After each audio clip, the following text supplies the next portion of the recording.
maybe that'll help.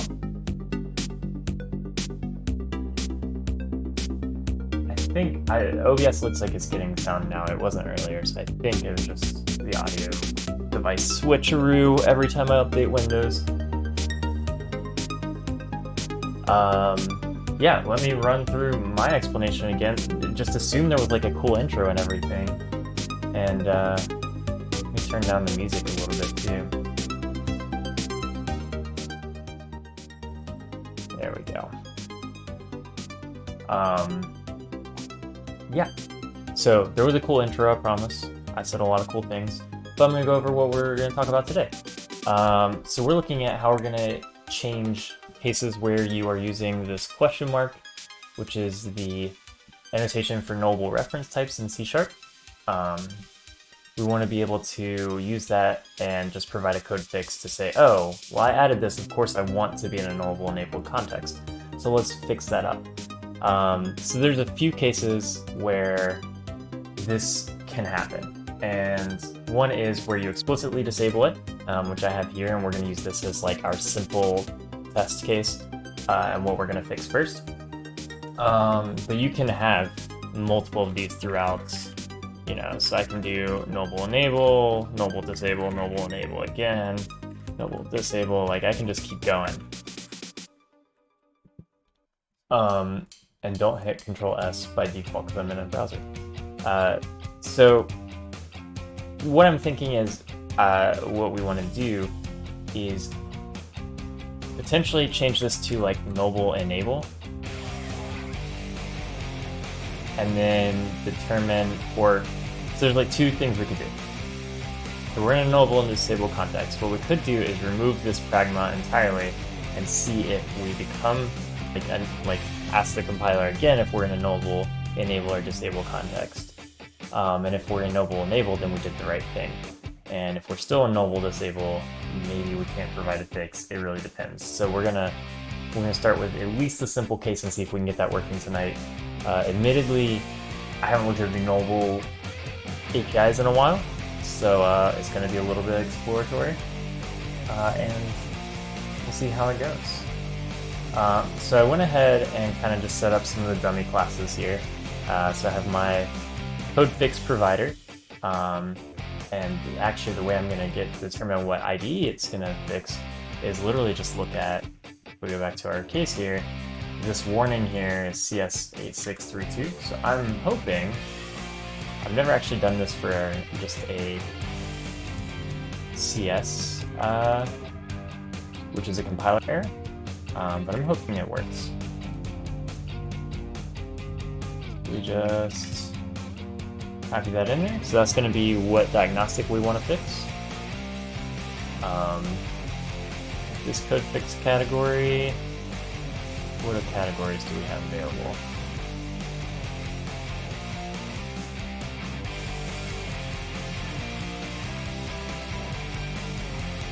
Yeah, fixes compiler diagnostics, exactly what we want.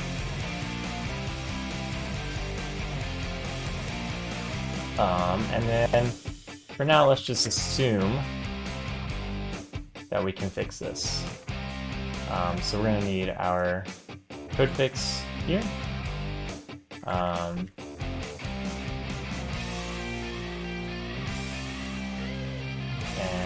context of diagnostics first.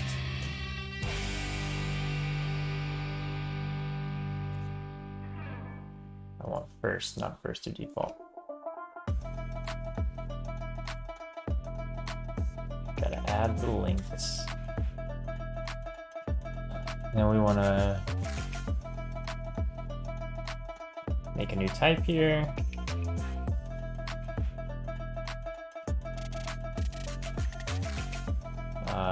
And this needs to be a code action.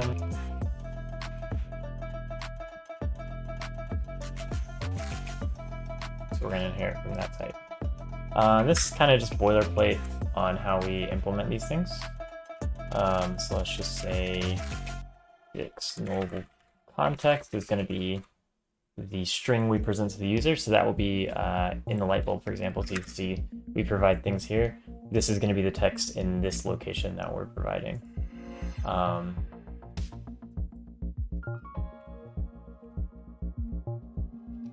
then we want to just return a completed task here. So this is kind of like the simplest thing we can do. We don't support fix all. There might be a I think there's a batch fix all provider.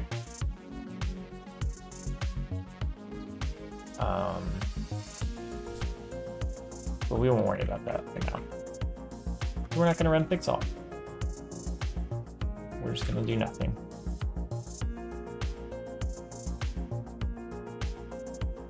Cool. So this is the minimum that I would expect to happen, and we'll put a breakpoint in here and go back to our. This is the test I added. Unit test apparently must be public. I didn't actually never remember that. So this test is kind of what we saw before. It's just the nullable disable. We have a class. We have a question mark here for our nullable reference type to say that this could be null. And then we want to fix by removing this nullable disable. So we want to make sure that we're hooking everything up correctly. Some tricky things about this verifier that I had to look up beforehand was we don't actually have a diagnostic analyzer that we're providing, which is usually the pairing that we do. So we have an analyzer that provides diagnostics and we provide a fixer. But in this case, the compiler is the diagnostic provider. So we are going to work specifically on enabling a context code fix provider here only. And we have this empty diagnostic analyzer in our testing library specifically for this reason, that produces no diagnostics, just does nothing. So that way we can make sure our code fix provider is working correctly, because you always have to provide a pairing of code fix provider and diagnostic analyzer for this test. So just a little FYI if you ever get in the same scenario. I had to look that up before stream because I always forget. So we're going to run this test real quick, and the goal here is that we want to make sure we're hitting our breakpoint and that all things are just hooked up correctly. This is obviously not going to work right now.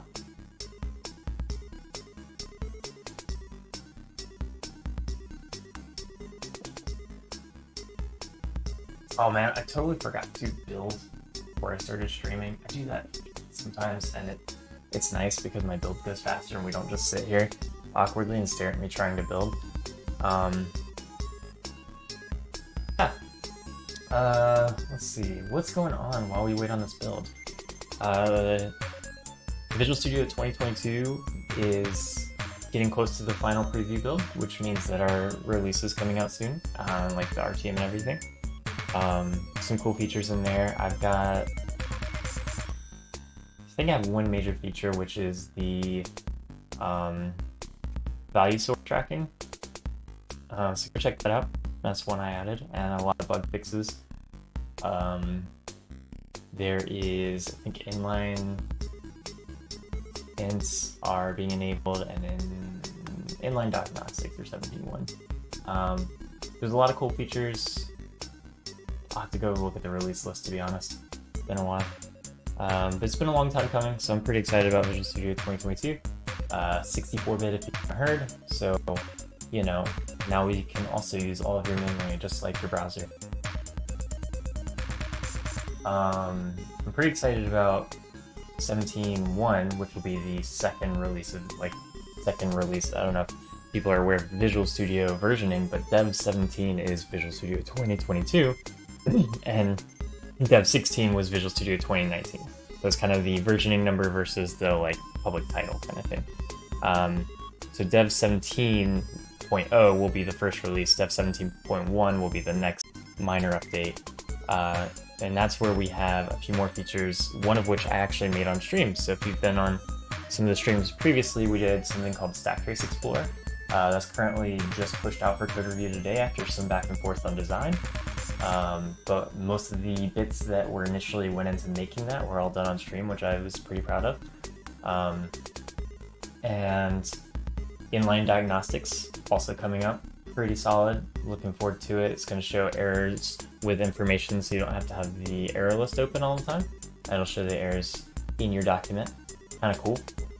I know we have a lot of perf improvements that came in Visual Studio 2022. We have a lot more coming in next release as well. I think we're looking at, I don't know if async light bulb's going to be enabled or not, but async light bulb's pretty cool. So yeah, cool overview of what's going on kind of in Visual Studio off the top of my head. If you ever want to know more, release notes are always the best place to go, but always happy to discuss how we decided on some features, etc., because our team does a lot of the .NET things. Cool. So let's see, I'm gonna guess this failed because I did not set that a diagnostic was supposed to be in the test. Yeah. So one other thing about diagnostics here. We need to say where a diagnostic actually is going to be. And I think it's only on the question mark, and that looks correct based off of Sharp Lab here. So we're just going to put our little diagnostic annotations here. I think if it's only one diagnostic, we can leave it like this. Otherwise, we have to specify what the diagnostic number is. Don't mind me, I'm here for compilation errors and sassing David. Yeah, I'm here for it too. I sass David a lot, so I think that's a good way to be. And there's going to be lots of compilation errors. Especially because I'm kind of brain dead. You know, it's almost 8:30 for me. I worked hard today, but I wanted to stream, so I like hanging out. So definitely feel free to call out any dumb mistakes that I make, because I'd rather read it than sit here and struggle on stream to figure it out. It's like kind of distributed pair programming in a way. I talked about this one stream before where I'm kind of like, it's a weird pair programming that's not quite pair programming to code on stream. The difference is that I know a lot of smarter people are watching me, and that's very terrifying. Oh, for sure. I'd rather compiler tell me I'm wrong than find out I'm wrong like months later, where it's like things are just not working and nobody knows why.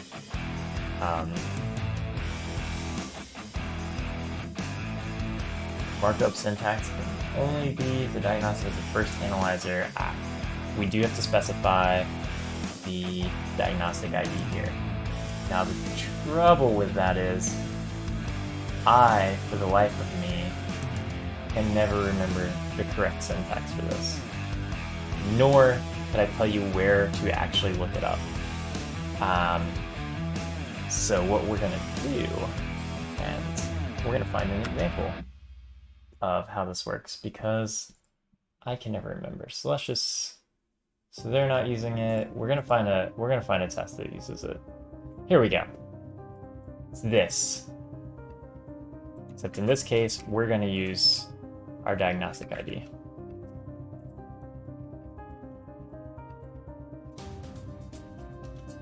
Where is my parentheses? And so in this case, it should be CS 187 something. Or 8632. There we go. So it's just saying what diagnostic ID we're looking at in this specific location.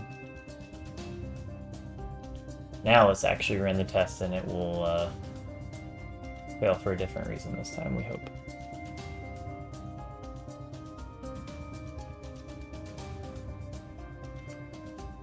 Jeffrey, are you also in Australia, or are you just a foreign person for David? I don't know. I'm a foreign person to David, so I'm counting that.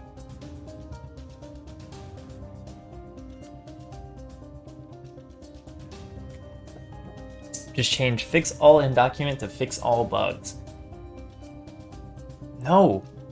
That's the trick after I do the stream, that I then submit for pull requests. I can't let people know that works.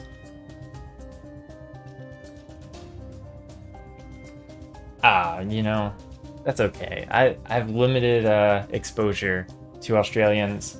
I will say at least half of them are named David.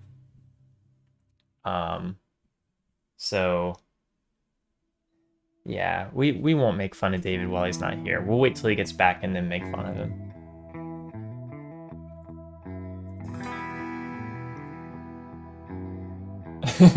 Especially in Melbourne. Okay. Sweet.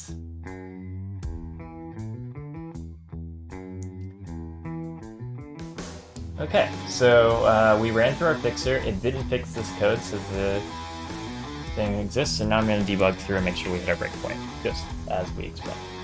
So that will let us know that we're registered to fix this diagnostic and everything is hooked up correctly.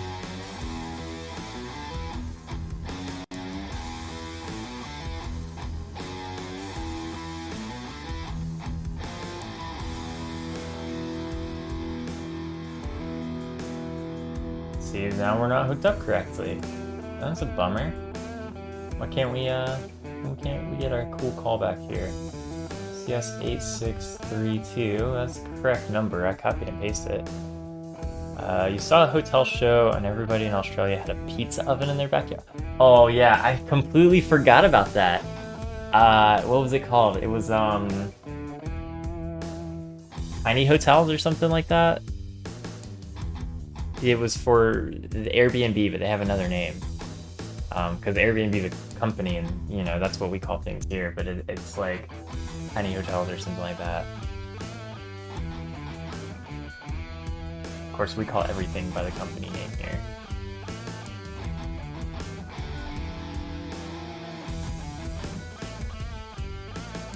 Offensive pizzas. Hang on. I'm gonna open this in a tab that's off stream first to see how offensive this is. Okay, hang on. No. We gotta show this on stream. Look at this monstrosity. This is a taco. Actually, that's kind of beautiful. Yeah, let's see what that means.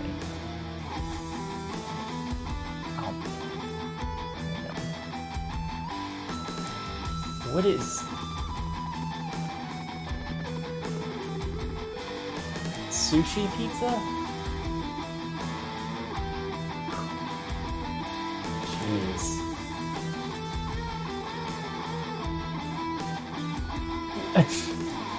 This isn't... Okay, this isn't an offensive pizza, this is a pizza crime. Although to be fair, a lot of times I skip the crust unless it's stuffed crust. That's only because I had braces growing up and I was told not to eat crust, and then I just got used to it. Oh my god. What is this? Okay, I gotta stop looking at these. I'm gonna get too sidetracked. That's amazing though. Let me give you a follow. I'm gonna follow you. That's amazing. I need those on my Twitter timeline to at least feel good about my life. Okay, so let's see. Why is this not...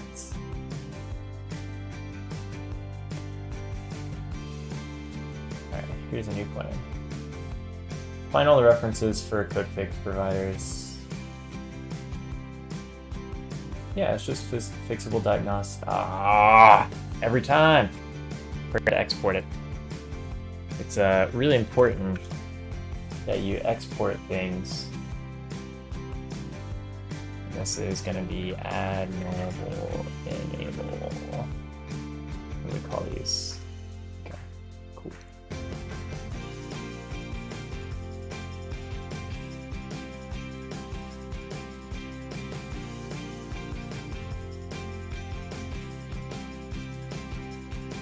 And I want to explicitly define the importing in constructor. We don't need to import anything. Add the obsolete attribute because that's required, because you never want to call this constructor manually. You always want to import it.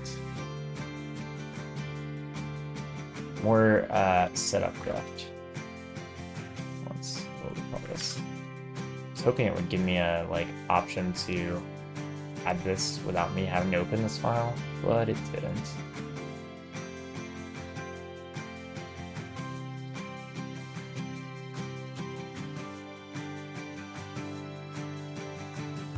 Cool. Now is the moment of truth. we've hit a 30-minute mark where I figure out how to set up things again. Every stream is just me struggling to set up what a diagnostic code fix provider is. One day I will remember. Or I will, you know what I really need to do is make a template for this stuff. That would be nice.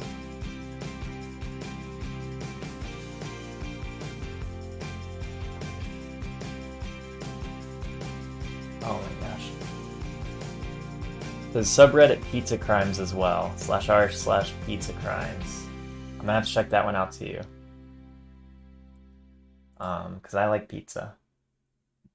I am North American, therefore I like pizza. It's even weird pizzas. I don't know if people ever had anything called, like CC's pizza. I think it's only in like the southeast US, but I'm not sure where else. But it's a pizza buffet. Like, pizza buffets are not that uncommon. So most people probably had them, but pizza was like cardboard crust.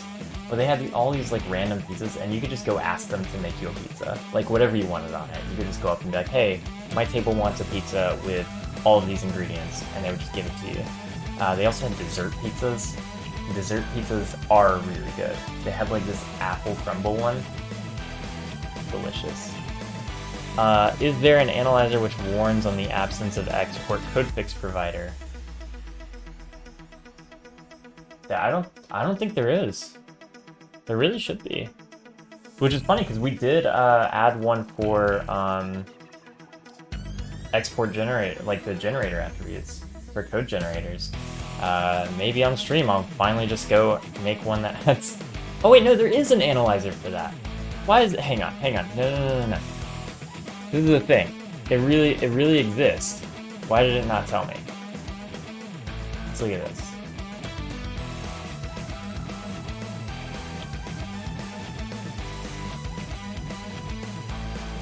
I don't know, because I do know that's a thing. There is an analyzer for it, because I looked at the analyzer when I was adding the generator attribute one.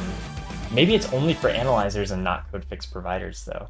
That would be a bummer. We need one for code fix providers, too.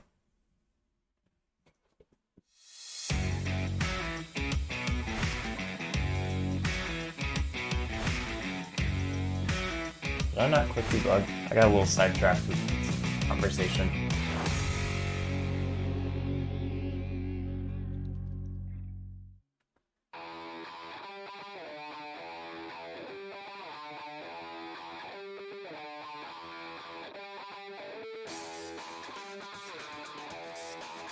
Oh, it still didn't hit. Come on. Wait. I think actually the default behavior is to call fix all these things. I might have just shot myself in the foot by being like, oh, we'll do that later. And then that's actually what the default behavior is for code stuff.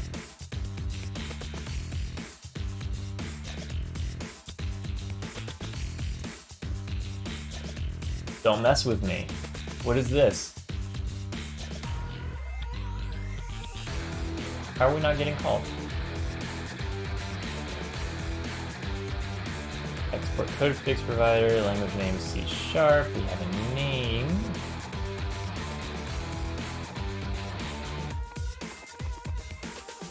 We are a code fix provider. We have the correct diagnostic ID.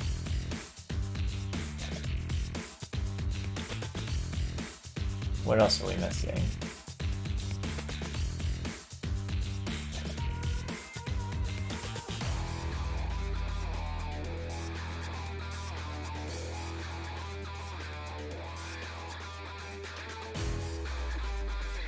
Code action, document change action, so we probably need to change that, but we're not getting called at all.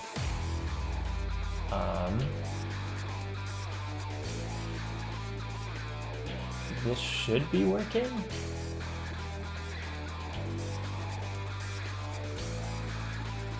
Oh, you know what else? Hang on, let me double check that we don't need to use any of the sleep attribute test. Facts. reverse suppress yeses here. Yeah, we shouldn't need any of this. Move this out of the namespace real quick. That won't matter, but just for simplicity's sake.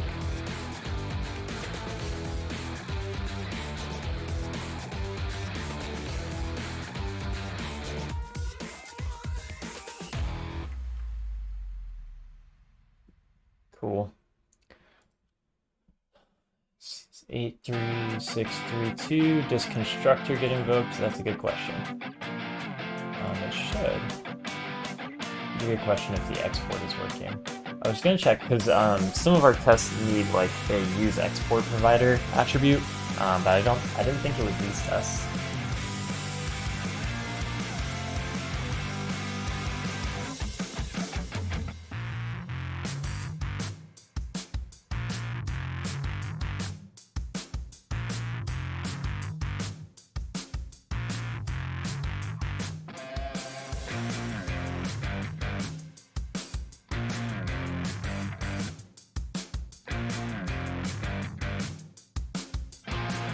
I also am going insane because we do have a bug, and I don't know if it's in public preview or not, but on the internal preview where Test Explorer is not using the latest code, and it drives me crazy. Okay, so we are getting initialized, which is good. I want to put a breakpoint there. You know. But inheritance margin is great, and you should use it. I just need time to warm up to it, and I'm not ready to deal with it today. It's also been causing me issues, the whole rant on that. Okay, breakpoint. See if our immutable, so that gets called. So we are getting called for what code fix ID we need to fix. Okay. We're getting initialized a few times. And then never getting called back.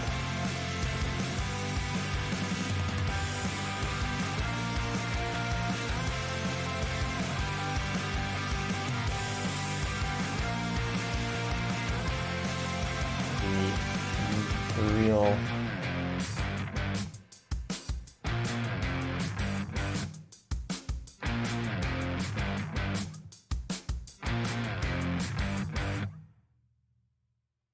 this doesn't use, this uses a weird non-standard thing, hang on.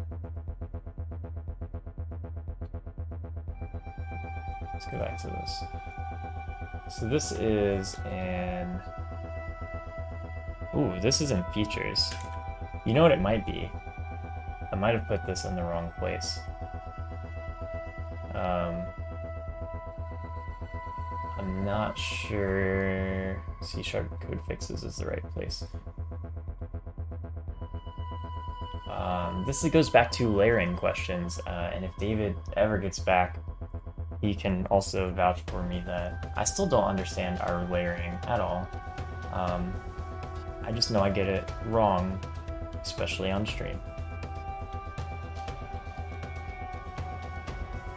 So let's go back to code fixes. Let's just let's move this folder into the same folder that this is in, or same project, not same folder. We don't want to do the same folder, but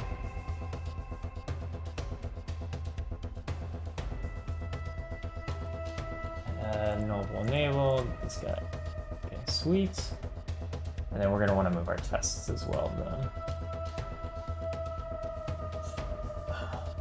And we might have to use the old style test for this.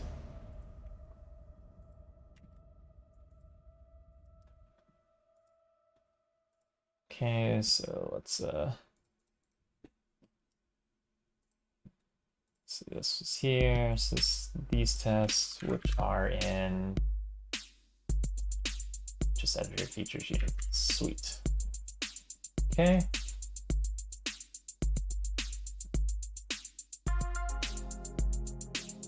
And instead of using the fancy new stuff, we use old style.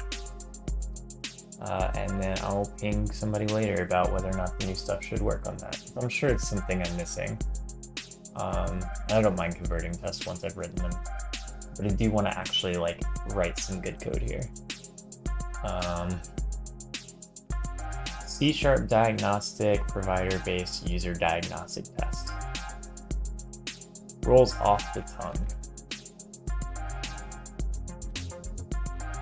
And then do we have to use export provider? No. Okay.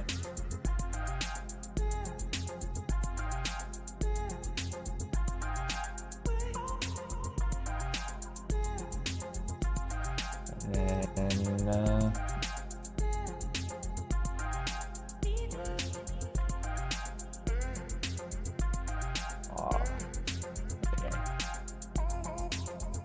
IntelliSense has really been getting on my nerves today. Everything's been getting on my nerves.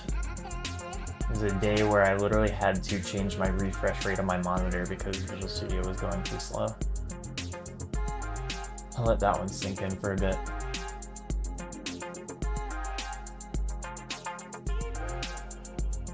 Type, blah, blah, blah. Okay.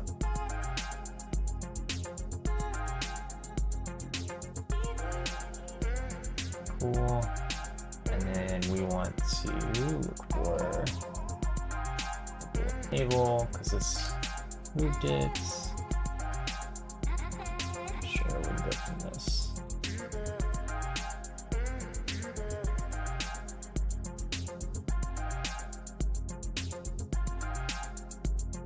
Return a new one of these, and then we're gonna have to add our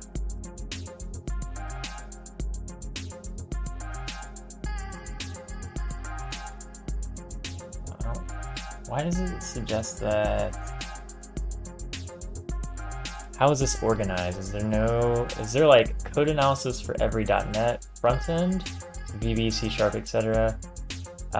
No, it's not a dumb question, and it's actually it's a very complicated question, or a complicated answer, and I'm not the best person for this. But what I can tell you from a high level, we close this up.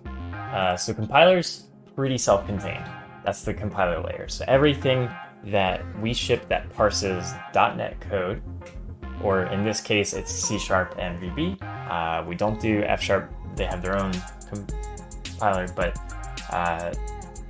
that's a little bit beside the point. So that's like everything that parses, does our semantic modeling and everything is all in compilers here. Editor features is supposed to be editor independent feature providers.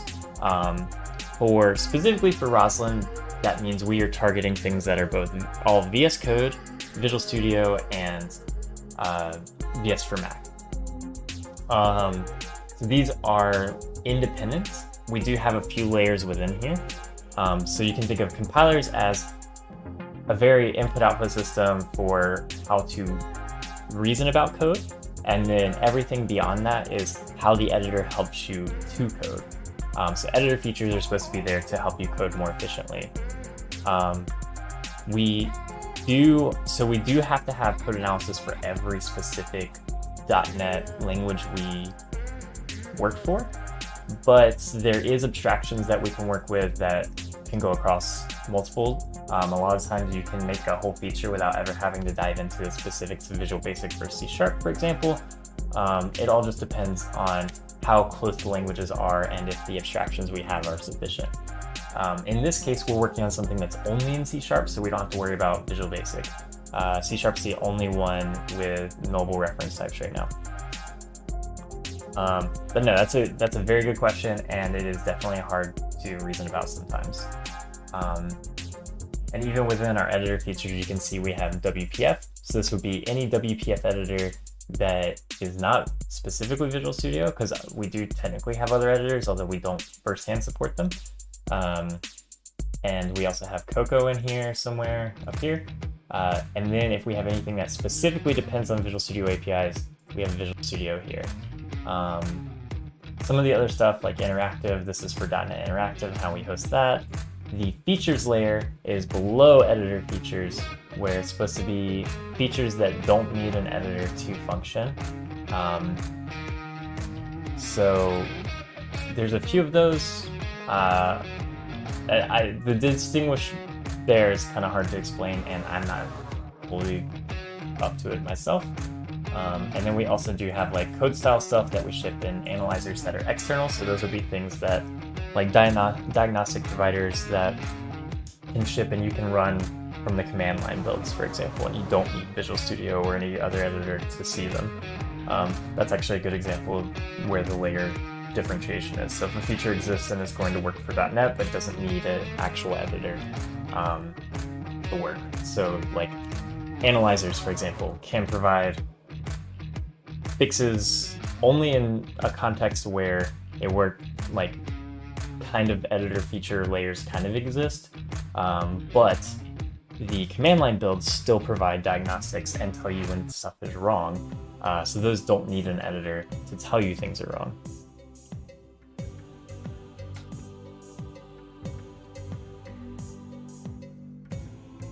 I was really hoping go to definition would work here. It did not.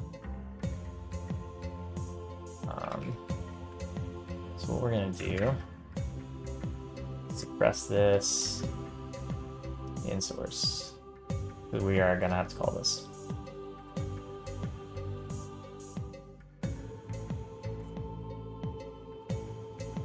Yeah, no problem.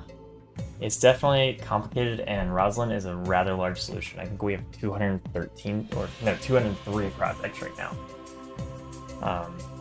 So it's got a lot going on.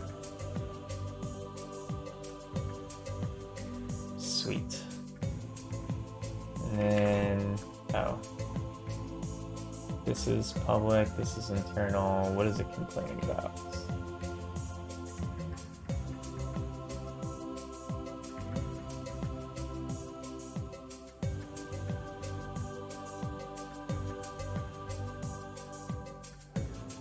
Invalid token. Oh, I don't need a return statement there because it's dumb. There's some work happening to make code fixes available in the command line using .NET format, but you're not sure the progress on that. So some of them do work, and the way that works is kind of magical, and that kind of breaks our layering a little bit about assumptions, but it goes into the technical details of how we as Roslyn distinguish like what is required. And so depending on how familiar you are with like Roslyn APIs, one thing that is used pretty heavily in editor features is the concept of a document, the concept of a workspace, concept of a solution. All of that exists, and those are like a workspace layer, which the editor features layer depends on. .NET format reconstructs that like workspace layer, and once you have that, everything just kind of works, because that's all we really depend on. We don't really depend on any editor APIs as far as inserting code or anything like that. That's a like much higher level abstraction that we deal with. It does happen here, it's just already abstracted out that we don't have to worry about it. Why is the generator attribute analyzer in Roslyn analyzers and not Roslyn? Because that was where the other analyzer was, and it has not been merged yet. You're right, I do have work on that I've been very lazy about.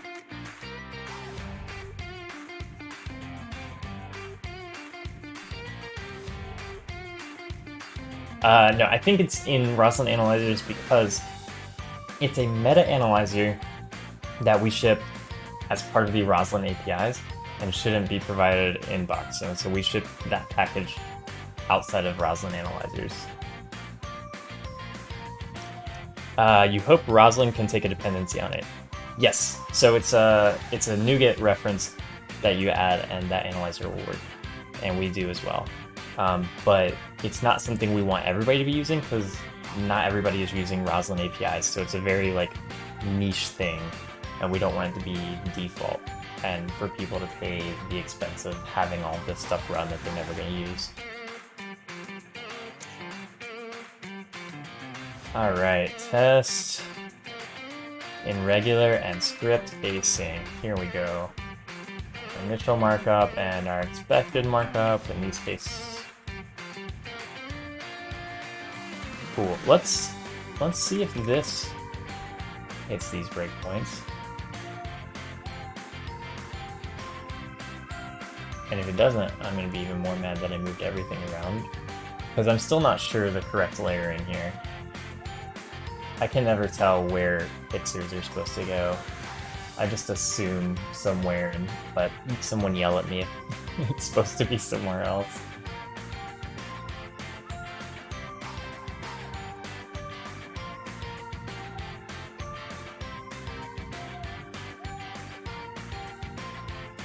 Oh, David's here. We can make fun of David now.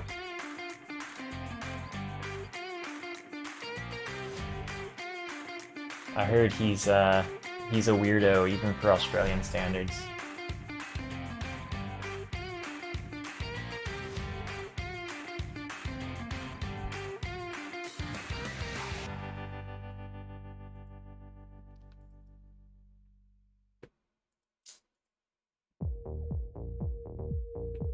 Oh, it got rid of all my breakpoints because I moved the file.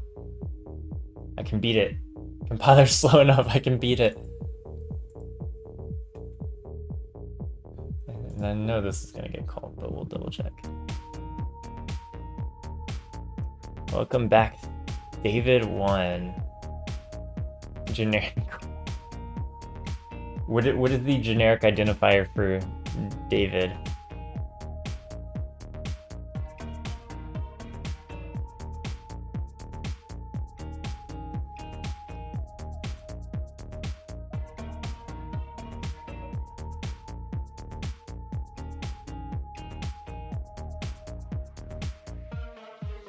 Okay, constructor gets called. Fixable diagnostic IDs gets called.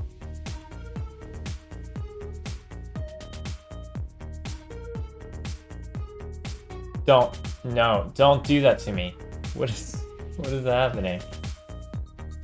Okay, these tests, that's just parse options. Test missing, async, missing, blah, blah, blah. What are they doing?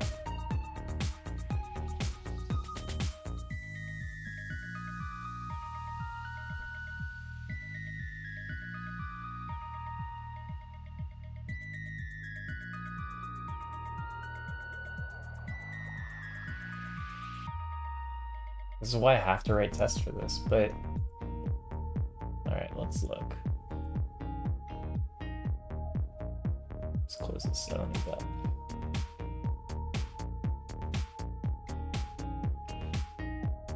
So this doesn't... Oh yeah, we don't need our identifier here. That could be part of it. We no longer need this because the old test framework didn't require this. But it would also let you write very invalid code.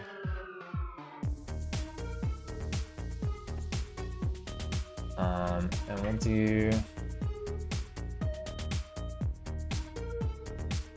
I don't think we need... The parse option should default to a reasonable, like C# 8 or higher standard.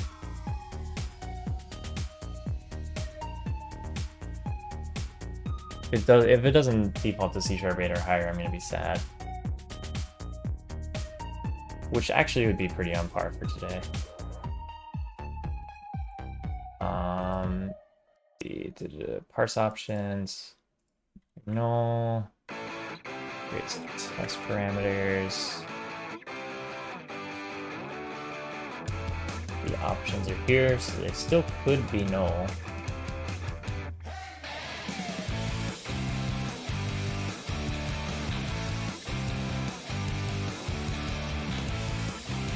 Or is this a struct? It might be a struct. Yeah, it's not.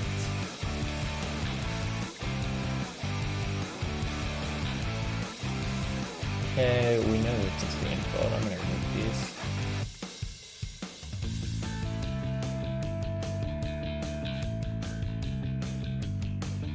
Would it maybe help to run a test where the register code fix is being called and look at the call stack? That was going to be my next step. I was just trying to match this as much as possible, and that's actually why I put a breakpoint here, because I was going to run that next. You are a smart person.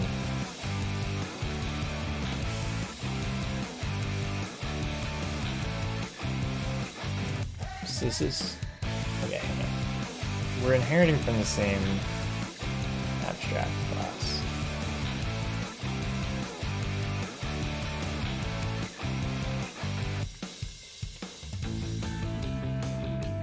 Okay, so let's look here.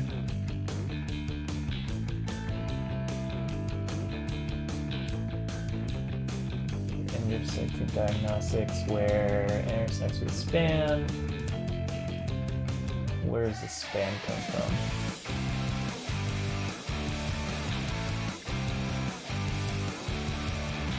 The diagnostics and fixes. Span. Oh wait.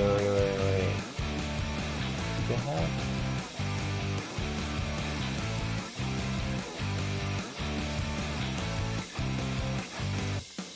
Okay, so they do need cursor location for these. So we want to make sure that happens. Parallel stacks. So that should add this span here. And what we're going to do is add a breakpoint here to make sure we're getting hit there.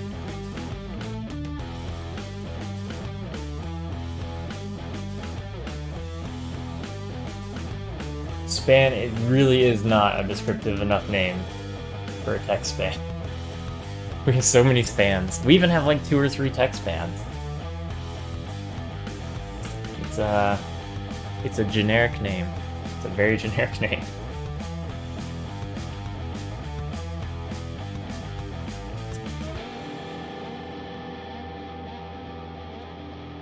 Oh, I already know this is gonna fail because this should not be in our fixed source, it's in our source here. Stop.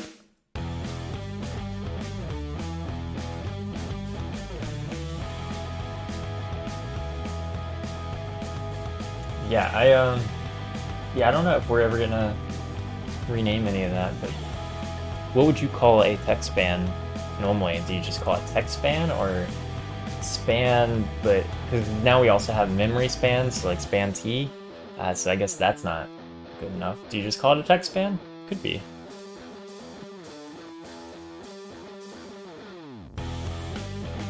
Really, I'm kind of a fan of naming the span on what it's supposed to represent.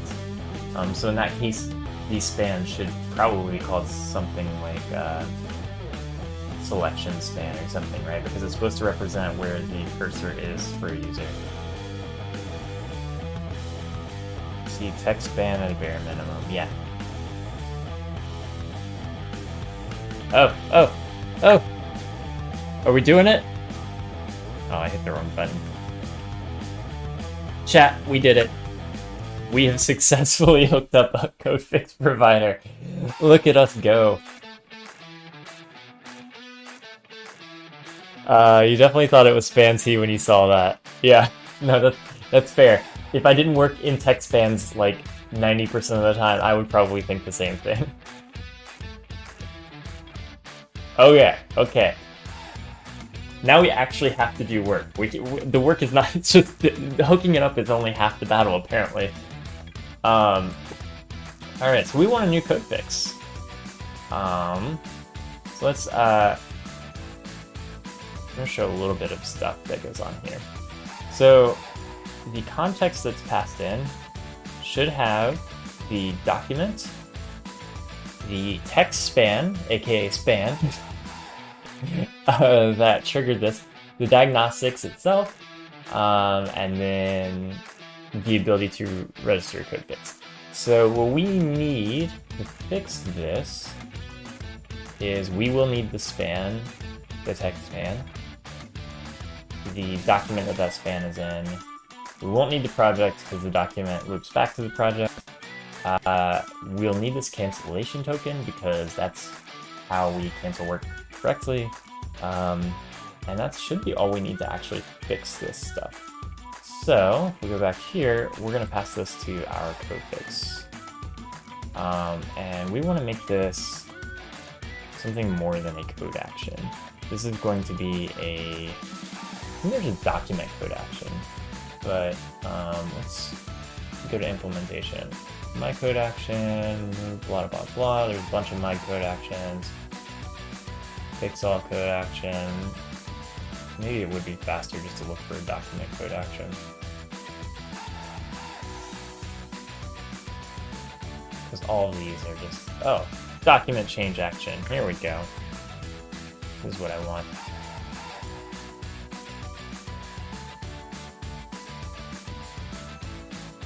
Oh, I don't want to rename it. I want to import it. Did not. Oh, it's custom code actions.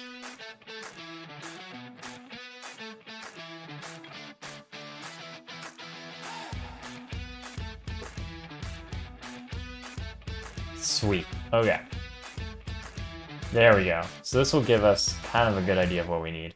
The way this works is it takes in a function that will return the document, and then we'll just need to pass in the span here. So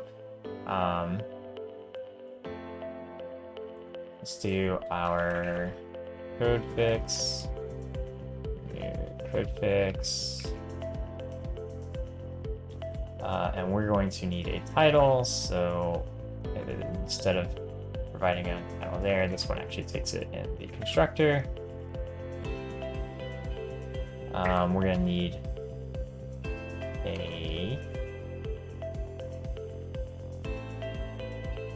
this provides a cancellation token. Oh wait, it's a function that takes in a cancellation token and returns a task that creates a document. Okay, sweet. And we're just gonna call this fix async because I don't want to dump everything in here. So this will be context.documents, context.span, and the cancellation token. So we'll generate that function. Pass this here. How does this work with localization? So I'm not doing localization yet, but when you need to localize this, which we will need to do, I'm just putting strings in line right now. We have resx files. So let me show you the one for this. So we do have C# features resources here. So if you look at this file, this is the editor format of it. Let me see, is it F7 shows me I don't know how to do the code behind for resx files. But there is a view where you can just look at this in text, and it's just an XML file.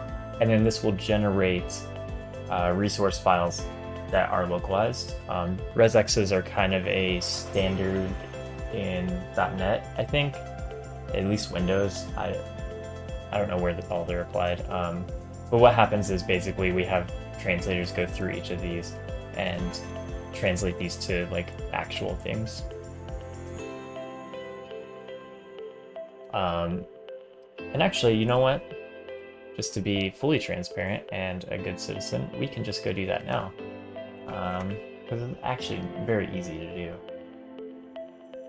So we go back to this resx file. We're just going to go to our bottom here.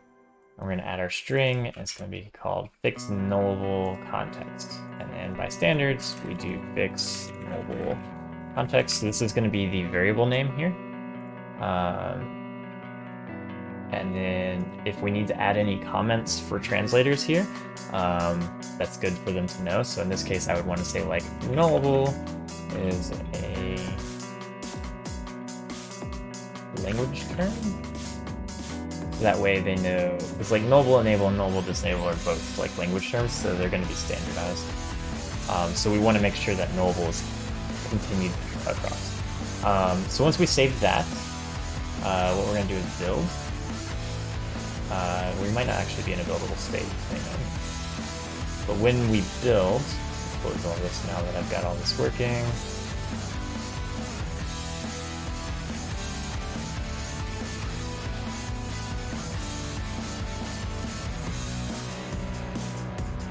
Oh, I need that equivalence key. We're just gonna pass that null for now, but we might do something better later. And then we need to generate this.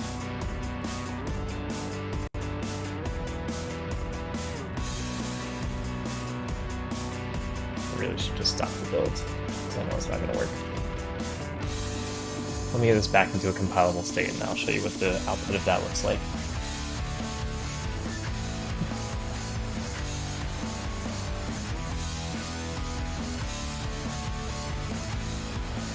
So the behind the scenes kind of stuff is, since this resx file exists, we have a build task that takes this resx file and generates a bunch of other files for all the languages we support.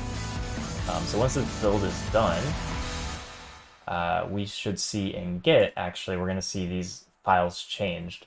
I'll kind of show you what they look like, because it is interesting how all this works. And some of it gets automated, and then we have humans interact with it. It's kind of cool. They come back and check in the files that we're generating with fixed versions of what the language is and what the term should be. And then they just remove this tag that tells them that it needs to be translated. So they have a tool that lets them know what all needs to be translated. They go through and translate it, and then do a check-in where they remove that tag and have the translated text in there.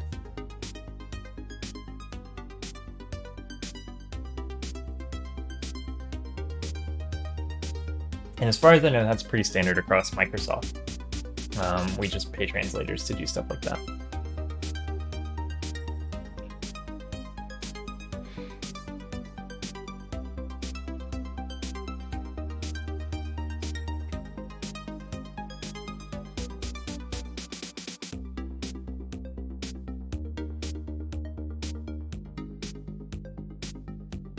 Nice chill music.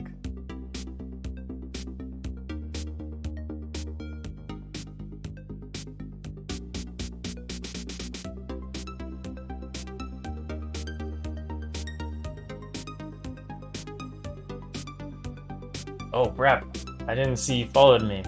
And Jeffrey, too. Getting so many followers today. Is it Brap? B-Rap? Brapo? Help me out here. Otherwise, I'm gonna call you Brap. And that, to me, that sounds like a dirt bike. Like, Brap, Brap.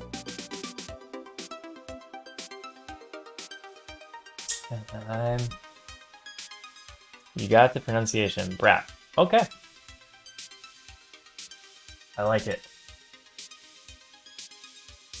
Is it like, you just like the word? Is it fun to say? Or is there a meaning behind it?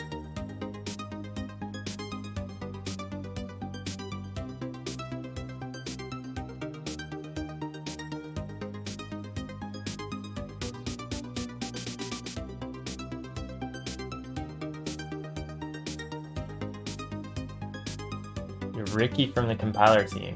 Okay. That's good. I'm gonna need you here to tell me how nullable works. Because I don't remember most of the APIs we exposed for that. One day you were just in the shower and it occurred to me that you should have a name for games for some reason. You know? That's a good reason. That's kind of how I came up with my name. I wasn't in the shower, so... Yeah, see, that's the thing. I'm not actually sure how easy this is going to be, but I think worst case scenario, I can solve some of the problems, and we can just keep adding on to more and more cases that we want to solve.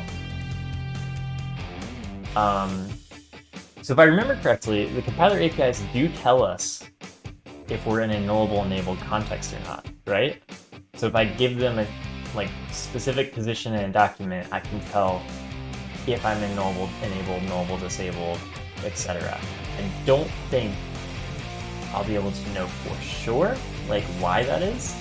And in this case, we may have to add things that are just like nullable enable above and nullable disable below as a code fix. But we might be able to search for the pragmas and see. So it'll be interesting. I think once we actually get into the logic here, it'll be fun. Okay, localization. So these XLF files here, you can see that these have the language names on them. So like CS, what is CS? Is that Spanish? I thought Spanish was ES. I don't remember what CS is, but Spanish is ES, so we'll use that.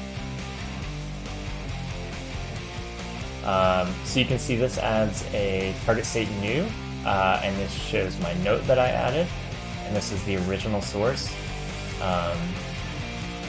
Here's one that has already been translated. So this is target state translated, and you can see this is now in Spanish.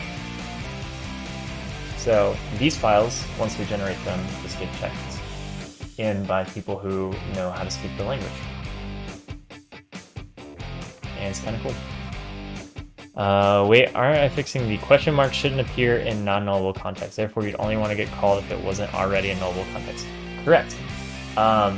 But we need to know if it's a explicit nullable disabled context, for example,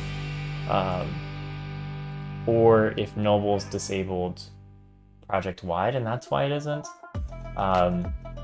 So a good example is our test case, actually. So if we look at our test here, we want to remove nullable disable here. We don't want to just do, like, we don't want to end up with nullable disable, nullable enable, right?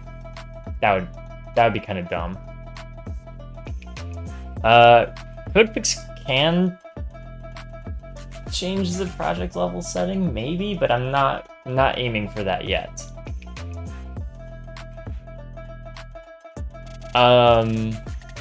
But it should be able to access whether or not that is one of the project properties, I think.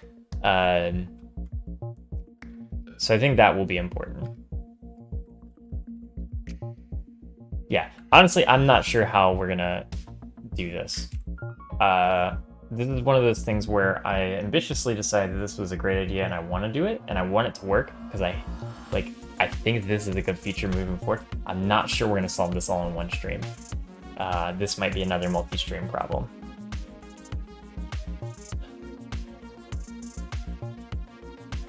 Yeah, I think I will end up with multiple fixes. And then we'll be just like wrap in nullable, enable, disable, and maybe check to see if we can remove, etc.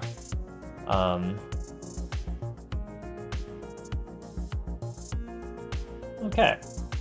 Speaking of, let's get started. So we have, let's just do this. Because I already know it's going to be async.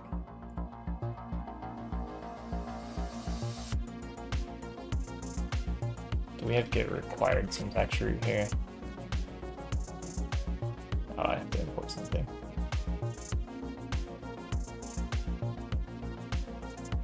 Get required syntax root async. Come on. There we go.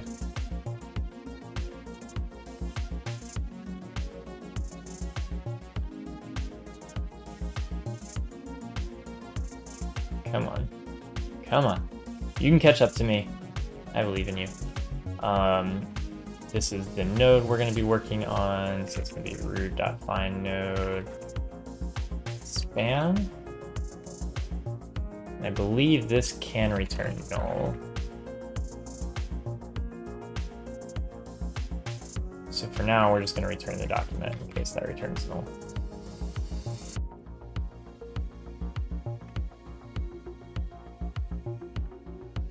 Did it not add the usings? I don't think it did. I think I moved too fast.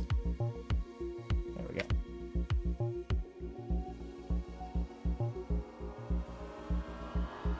So here's where the big question comes in. How do I find pragmas in a document? And, or how do I know what the current nullable context is? So if we look at the project, for example, can we look at settings on the project itself? It's going to be a compilation option, isn't it?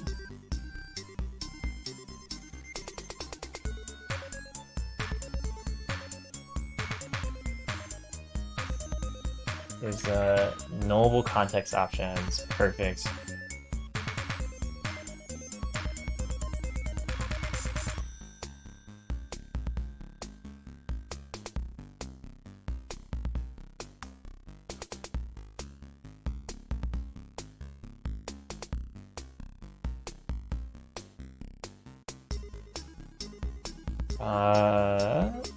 Enable, so disabled.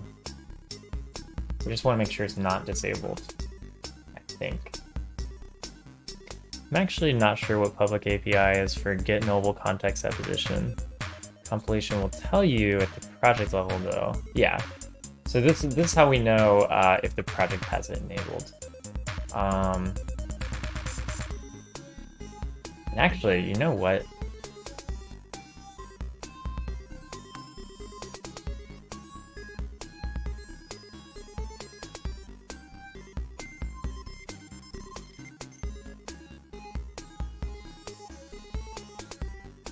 Let's do this, because we don't want to. We'll probably want to register a different code fix here. But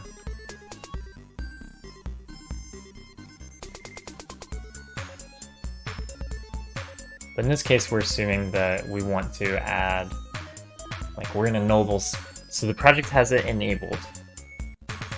So let's do fix for enabled projects. We'll name this. So the project has it enabled.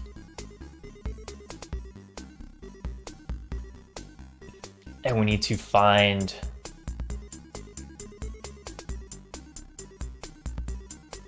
I guess we could find pragmas above the node. I don't know how that looks though.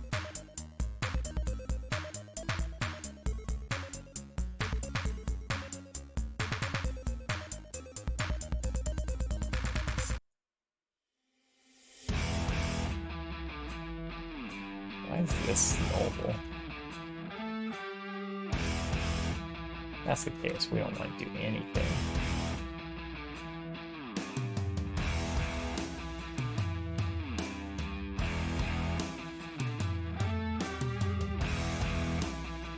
I think the API for nullable context is a semantic level API. So if we look at the semantic model for a second.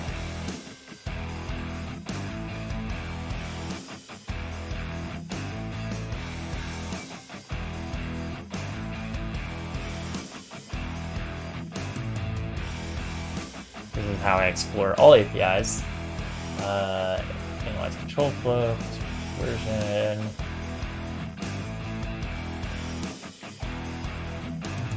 Oh wait, it might not actually be on the semantic model, I'm not sure.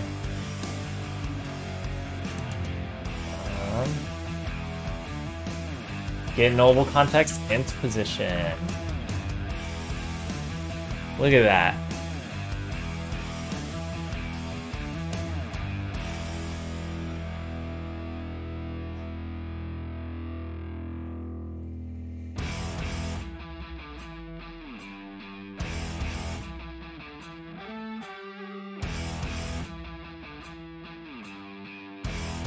Is whether nullable annotation was inherited from the project default. Okay, here we go.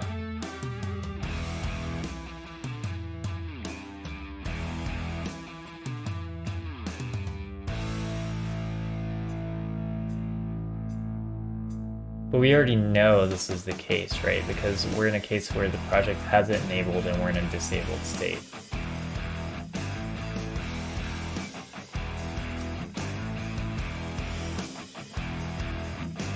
So we really just need to find the pragma to remove, right? So how do we find the correct pragma? Do we even care about this node? The span is kind of useless other than just knowing where to get. What do pragmas look like in the syntax tree? I haven't actually looked all that much at pragmas. I guess they're not called pragmas, but you know what I mean. Knowable directive trivia. So it's a trivia. Yep, you are absolutely right. It is trivia. So we need to find... How do you find the like, how would you find the... I guess let me put it another way.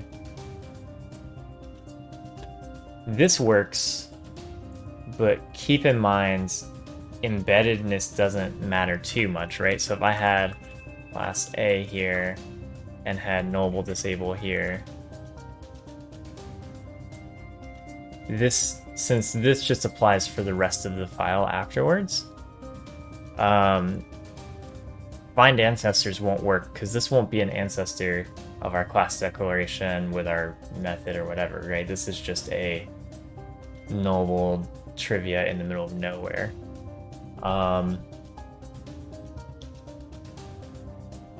Yeah, so my next step was going to be find usages of knowable trivia, because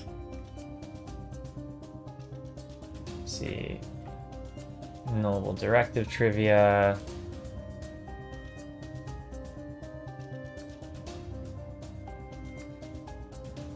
That's not what we want. What was the exact phrasing here? Knowable directive trivia. Okay.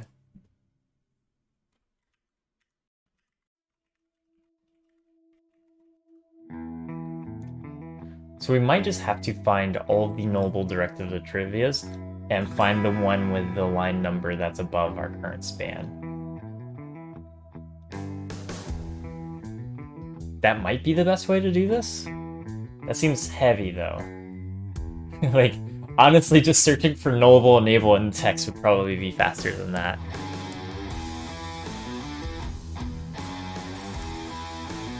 Previous token. So we do have a code fix to remove an unnecessary suppression pragma. Ooh, that's a good point. Does the suppression pragma work in the same way? So this would be like, was it pragma disable? Is this how you do suppressions? And then, I don't know, IDE 0001. No, that's not it. Is it pragma suppress? Oh wait, I literally had one of these. Pragma warning disable. Yeah, there we go.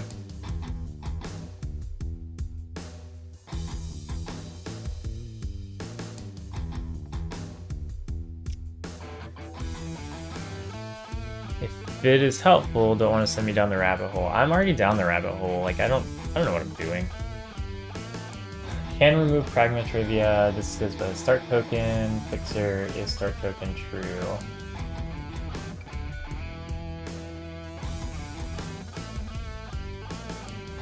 There's no other trivia before the start token. It would again cause the diagnostic to be suppressed.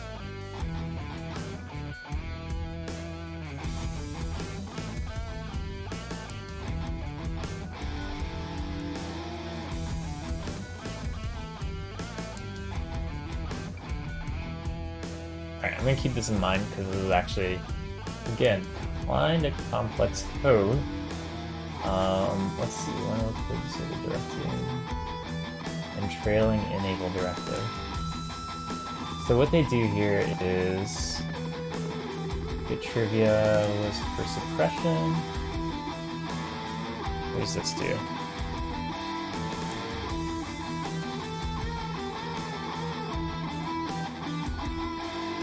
Does this work? I don't know why I just minimized the whole thing. This is a good question. Let me pull up. Let's do this. Let's open just a random console app. I want to try this out. If this handles this case, I'm gonna be super excited.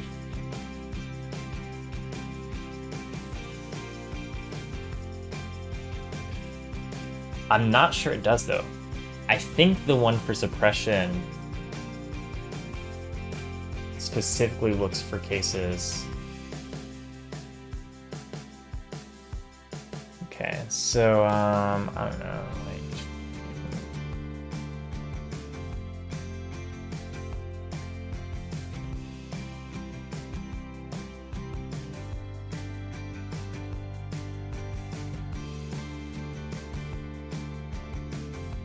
okay.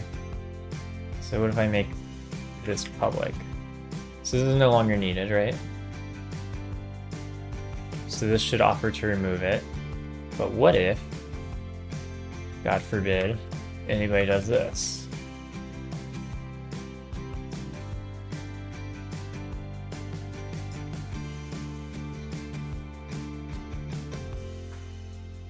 It doesn't work anymore.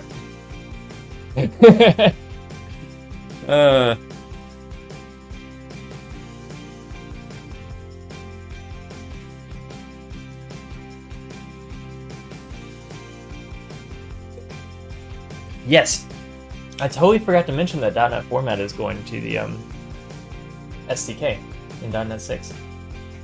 Okay, so I'm going to ignore what this one does because this one doesn't handle this case. While I understand why this fixer doesn't handle this case because this is probably very uncommon, I could see Noble enable disable garbage all over the place randomly. So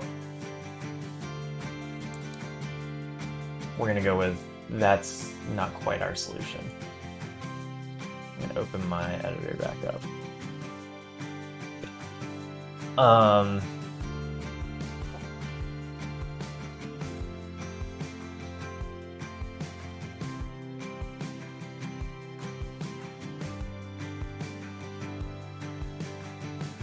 Okay, so here's the generated syntax. Let's see what I'll use as this. It's all generated.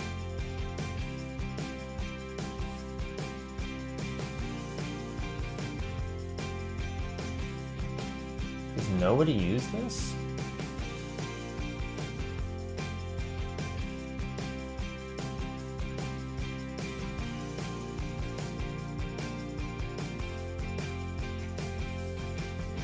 Maybe they use the syntax kind?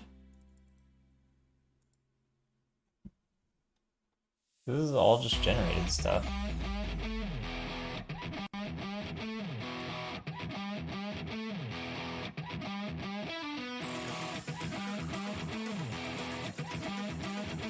We want syntax kind.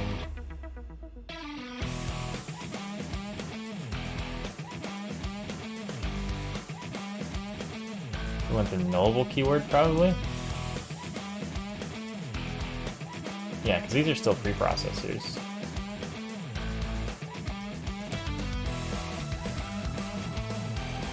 Nullable directives trivia should be its syntax kind.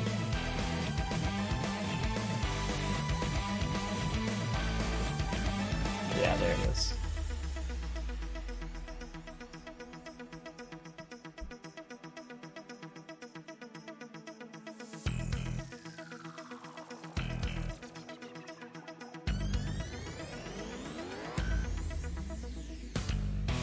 Don't care about that. These are the preprocessor tests.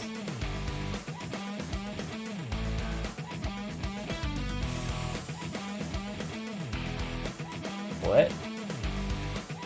Why is this an add import service? Is equivalent import. What does this check?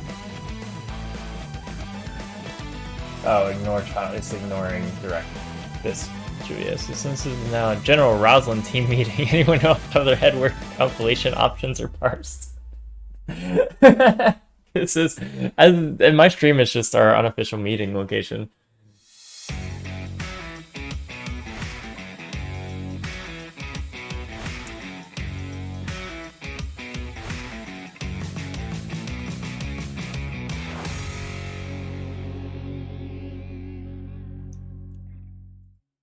Syntax kind facts.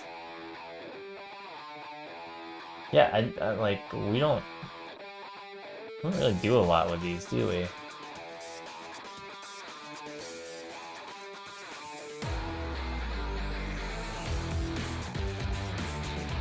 Okay.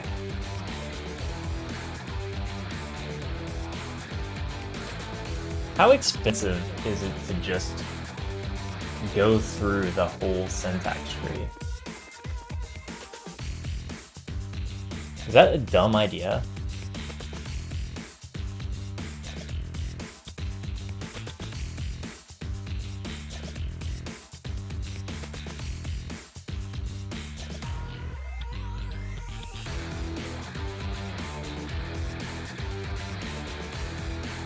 Like, if I just do root got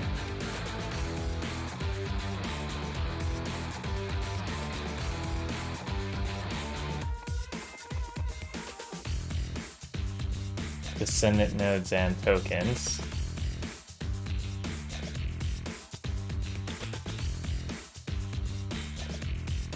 I'll tell you what the compiler doesn't currently I doubt whether it's available publicly. Yeah, David, are you just trying to look where it happens, or are you trying to like parse them yourself? What are you trying to do?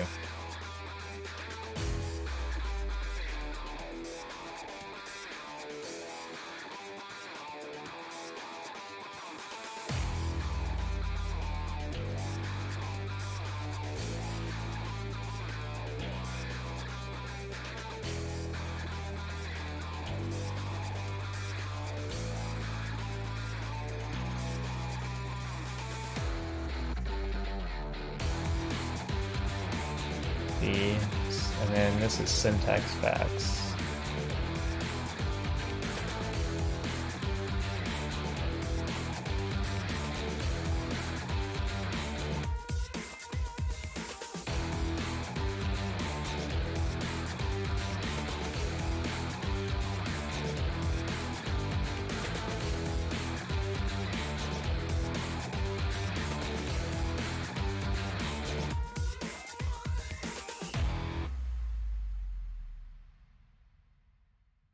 So Noble Directive Trivia.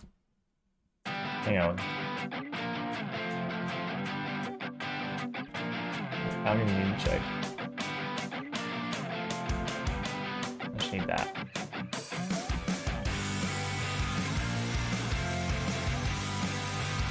Okay, so you're trying to create a C# compilation options from the info that is embedded in the PDB. Oh. Yeah. I was say Ricky also worked on that, so he's a perfect one. He took over all the work I did.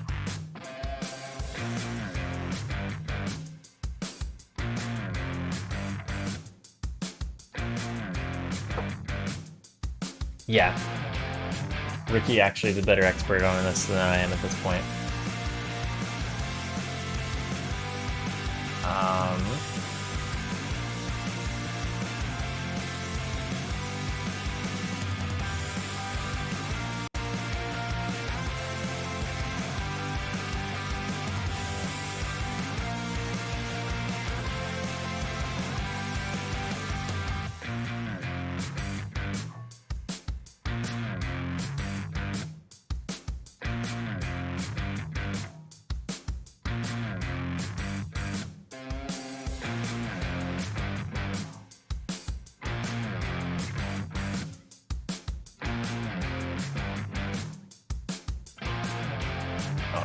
By descendant anymore.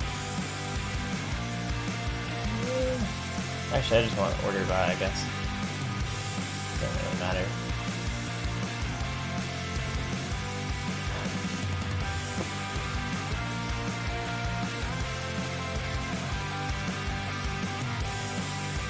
Or actually, no. I don't know. So we want ones that are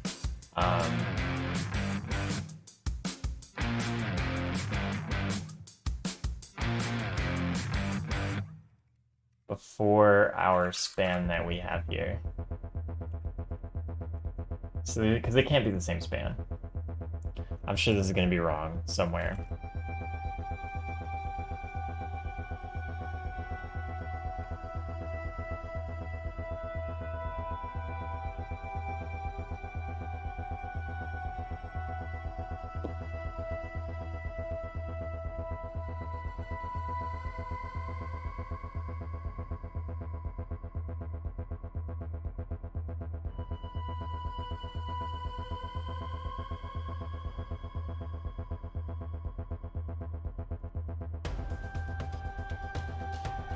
Okay.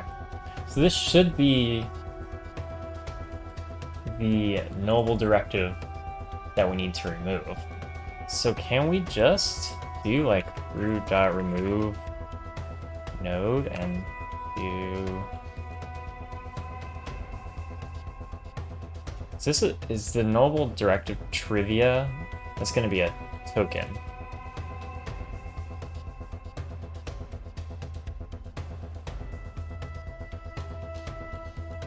Build draws on this. Oh yeah, y'all are... Thanks. Been looking at that. Also the reading of the options to the dictionary, but then project seems to just manually validate. Yes. That uses all the PB's coach.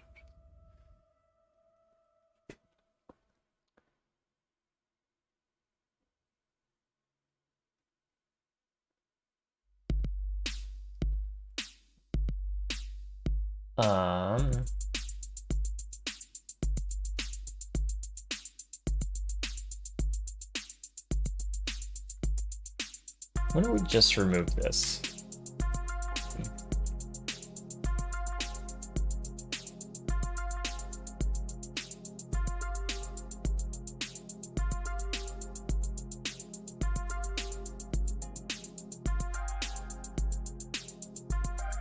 Let's keep no trivia.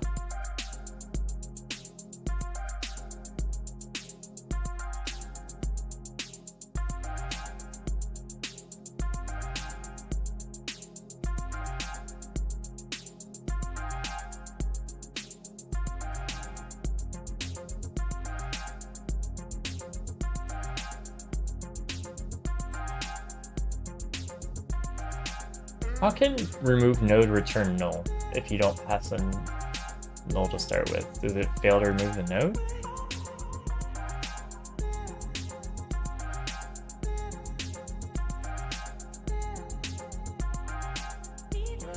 I don't know.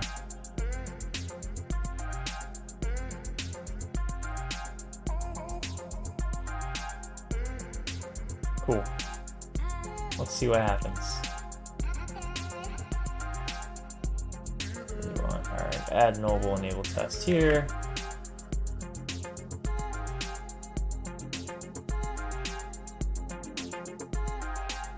I think we're gonna at least get this simple case working. I'm kind of hoping that's all it takes is like just remove that.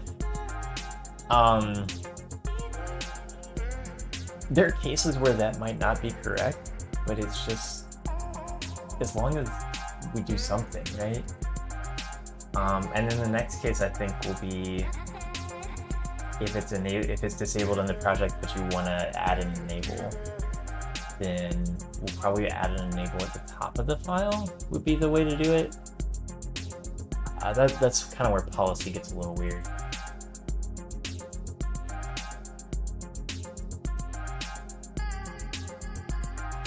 Oh, I have this nullable disable here still, but that's okay.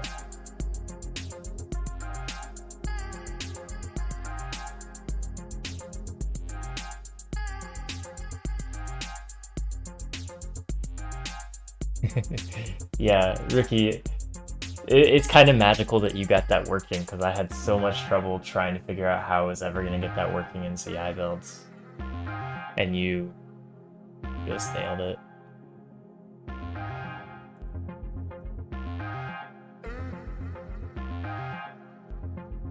Okay.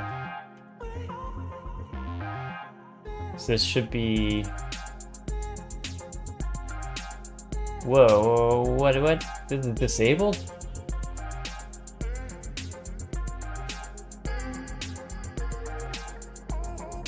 Oh, I gotta add that in my tests.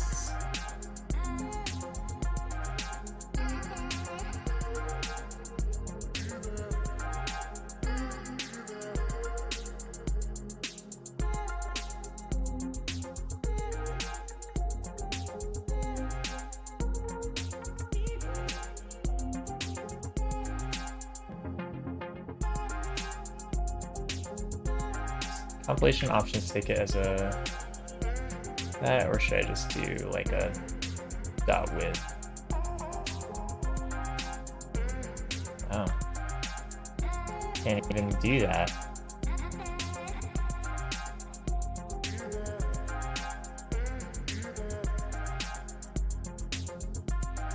Oh, I need C# compilation options, that's why. C# compilation options, there we go.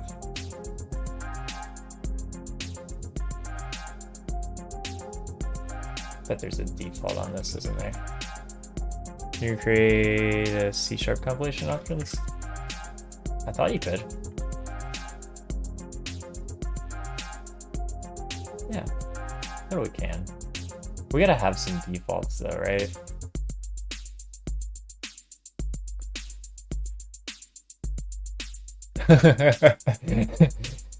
Okay. I just got my first like blocked message from my auto mod. Ricky, you get to be the first one. You got blocked for contain all of the sources. Depths? Is that sexual? I don't know. Depths is what it flagged.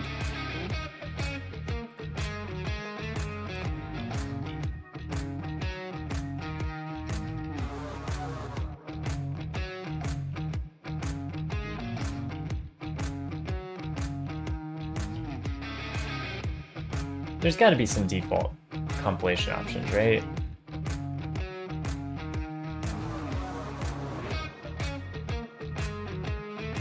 Like, where's the test that I just looked at? Yeah, that's the test. No, we don't want that. That's... Here we go. Let's go back to these tests. Because they also had to specify. Yeah, I don't know why you got blocked. But I fixed it. I thought it was funny.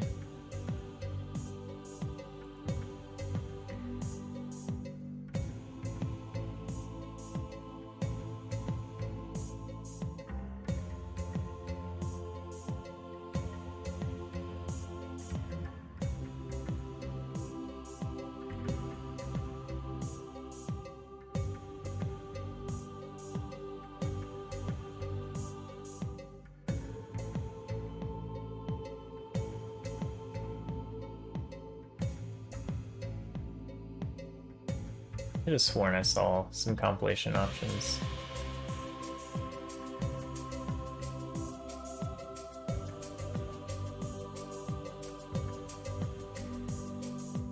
Yeah, I was just hoping that we had some default ones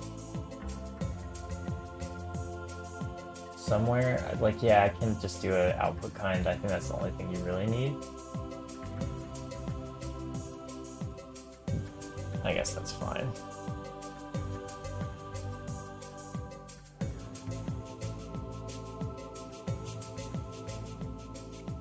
Dynamically linked library.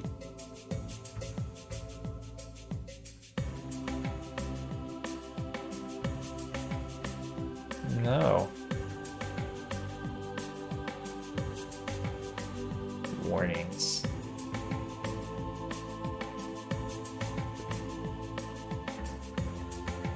Oh, do I have to do...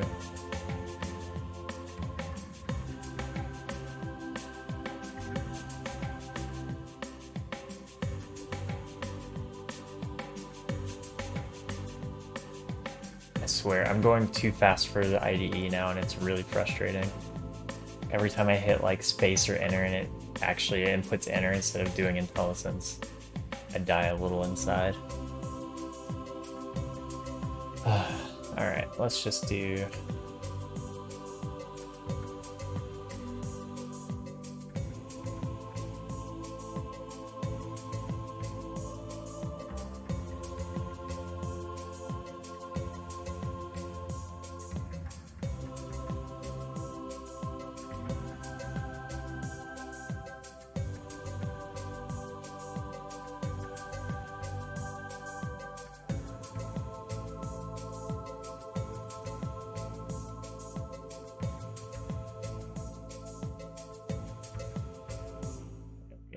So we're gonna reuse this. I don't want to type that out every time.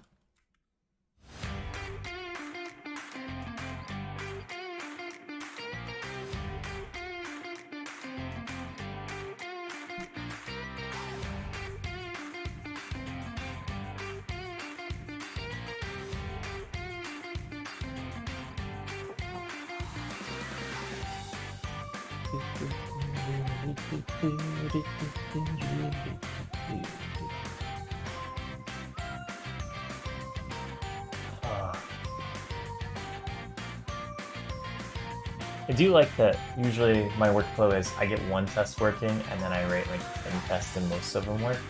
And I'm hoping that's the case here.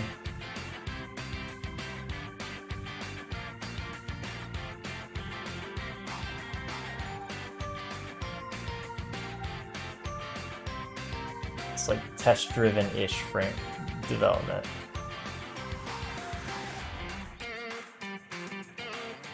Okay, so this should be true. Yep, there we go.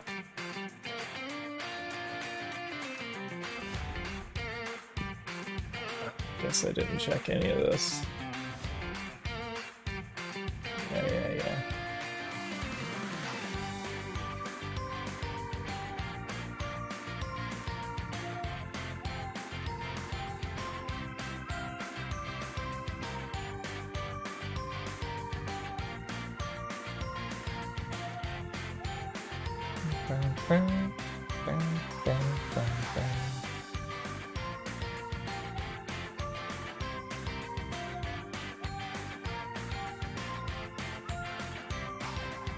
Okay. So we didn't get any...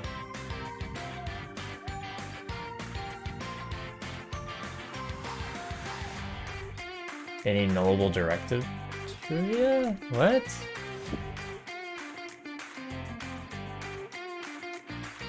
Let's clear all of these. Let's see this.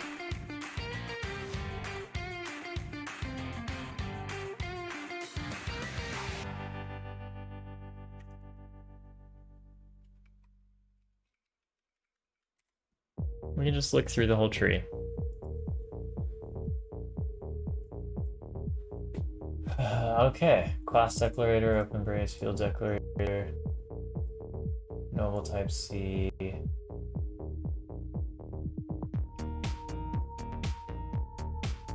Wait, it's not in here?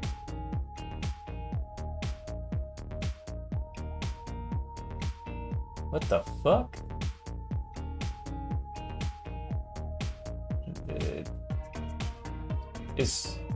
Well, so the directive, I'm looking at the root. So this is like the root of the tree. Compilation unit. We might have to check trivia, I guess. It's in trivia. Ah, fuck! Okay.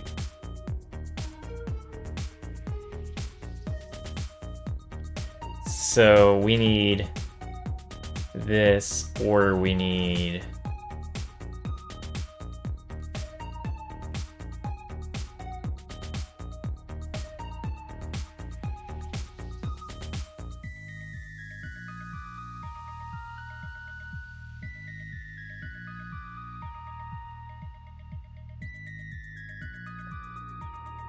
This is gonna get messy. It's gonna get messy really quick.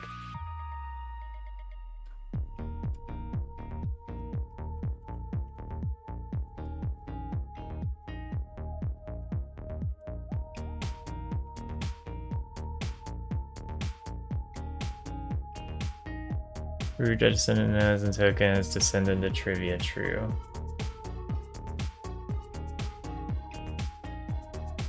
That's gonna get a life. That's gonna be a lifesaver. Send into trivia true.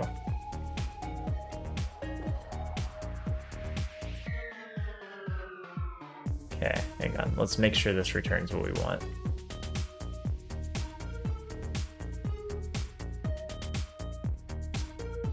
Nullable directive trivia.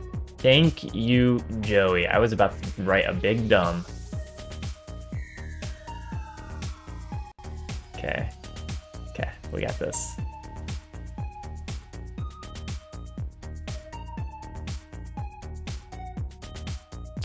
Oh, Brap said it first. Ricky's got you beat.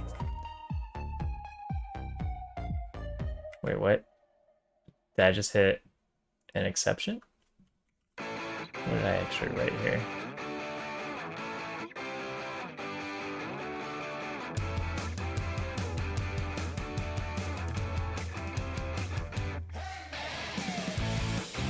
Y'all are lifesavers.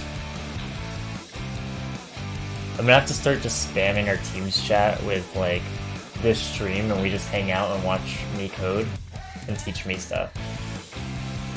That actually sounds like a great use of my time. We'll just have coding with Andrew sessions like every Friday. Well, every Thursday, so people in Australia can have it on Fridays.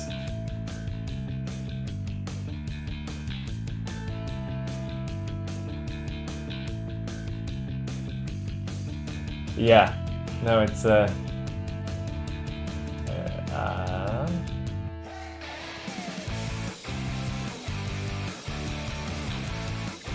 let's see. What is going on here?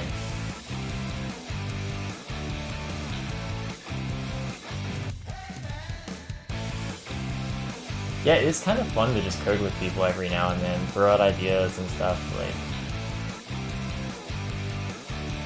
that's partially why I like streaming. Like, I know it's really like hard to explain like how much more cognizant of my errors I am while streaming. I'm not even sure I make fewer or more when I'm not, but I'm definitely more like aware of them. But at the same time, I do know I got like good people helping me out, so it's great.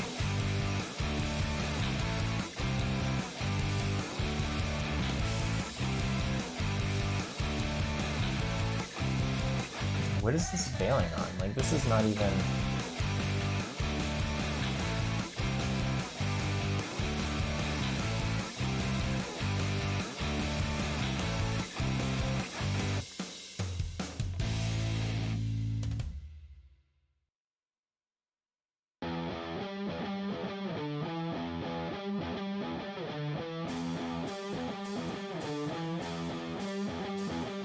Is Test Explorer just messing with me? Get single change project changes.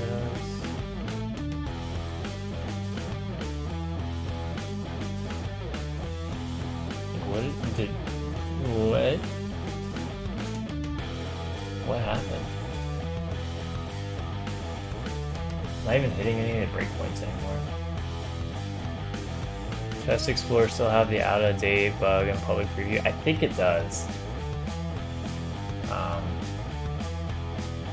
Which is why I'm currently verifying. And I'm rebuilding. I'm gonna grab a drink.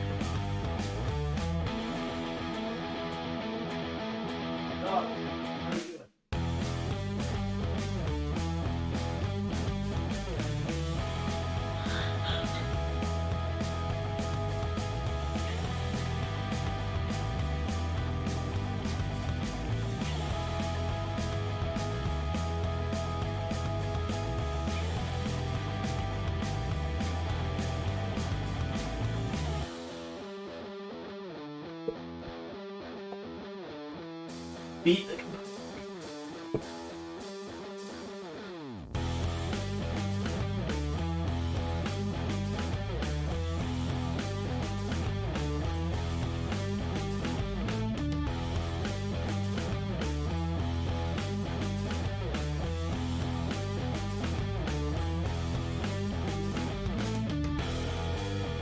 Also, holy crap, everybody. I'm 4 followers away from 50, which is like this close to getting, what is it, affiliate or whatever? Not affiliate, it's affiliate, not partner. I don't know what Twitch stuff is. Whenever that happens and I get like approved for that, I don't know, we should celebrate. I don't know what we should do to celebrate. Maybe do a part of the stream for music or something. I don't see. That's weird because people come to watch me code, but could do a Rocksmith stream, or I don't know. Just maybe I can get like celebrity guests on my stream, aka everybody in the stream that's watching me right now. Just have them like in here on like a Teams call or something, just answering questions. Yeah, we'll get famous people like Immo to send it out so that way people know to come watch.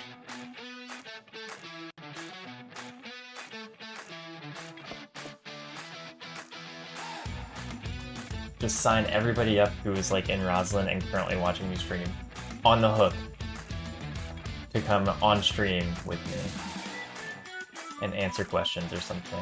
I don't know.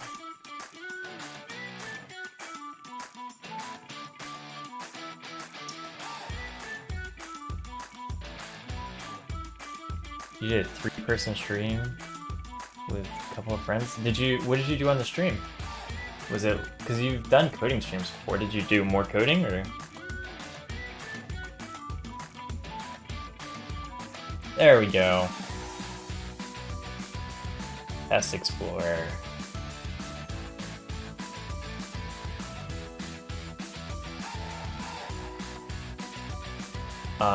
Excuse me.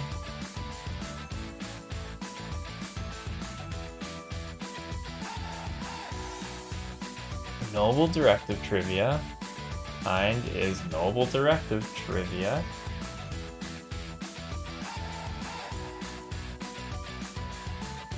Oh, this has 1. Okay, okay.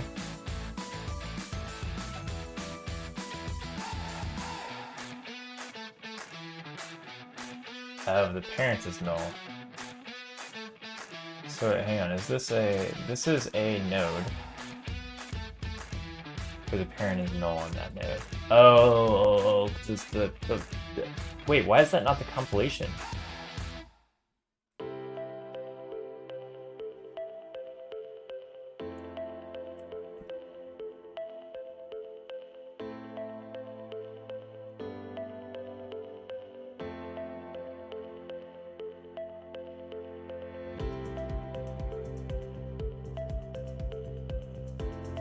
Do I have to do as node is syntax node? Is syntax node? Or can I just do is syntax node without having to call as node?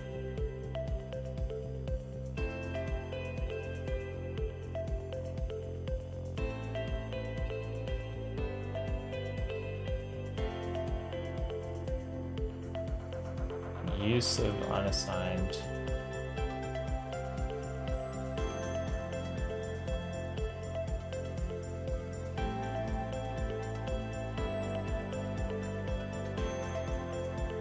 That's what I meant to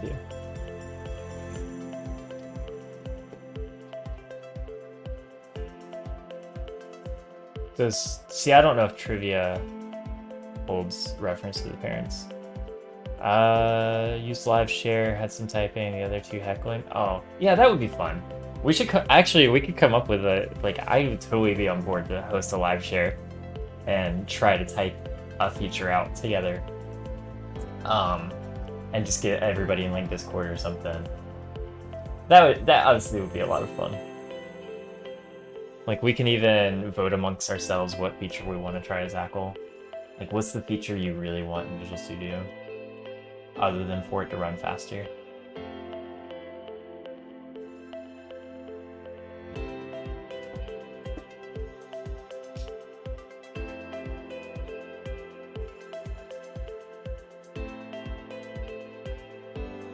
The hackathon is fast approaching. I have promised myself for the hackathon already. I have plans for the hackathon. Not to say that I wouldn't be down to do a different hackathon at a later date that may not be Microsoft hosted. I mean, like the big deal for Microsoft used to be that you get snacks and stuff, and you don't get that anymore with the remote ones.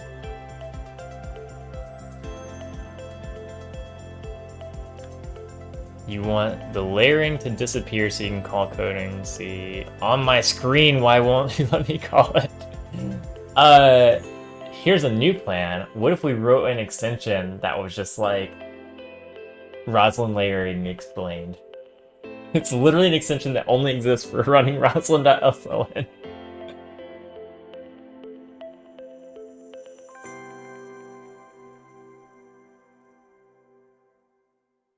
Okay, okay. Sweet. This is it. This is it.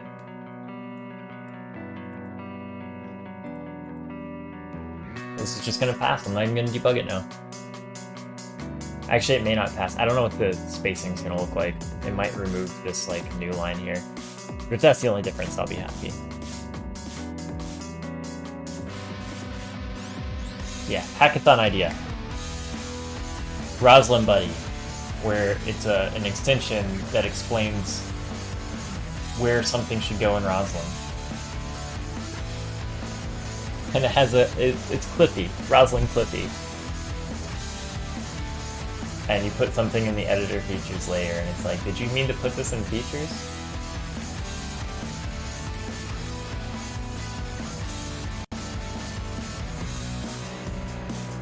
Nailed it. Now's the part where we add a bunch of tests.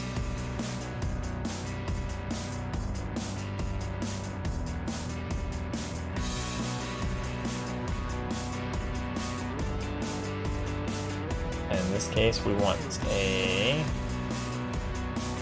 test where we have it in a random location. And we'll do this.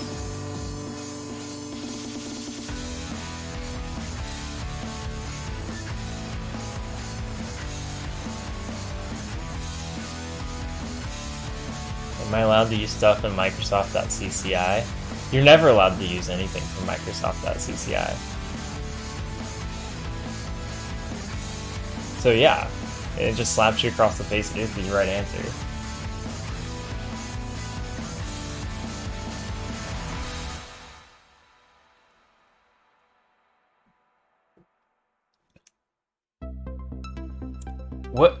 What even is Microsoft.cci? I've avoided this like the plague.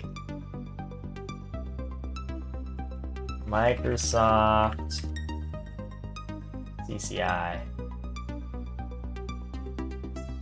Hang on, what is it? Oh, Windows, don't fail me now.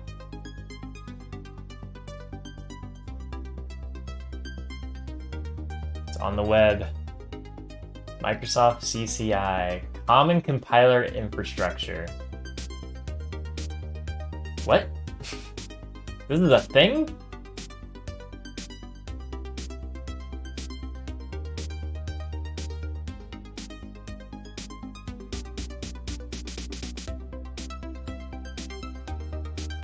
You're not allowed to know what CCI stands for. It's just some dumb old set of interfaces that we use in the emit layer.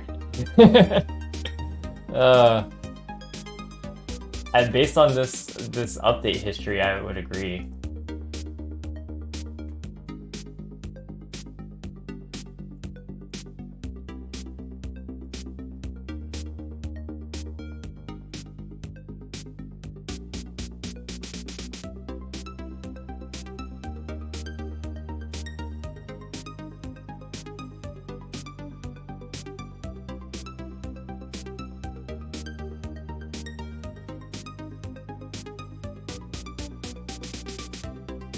The one thing I think might be bad about this is we might leave like dangling knowable enables here, but maybe that's not the worst.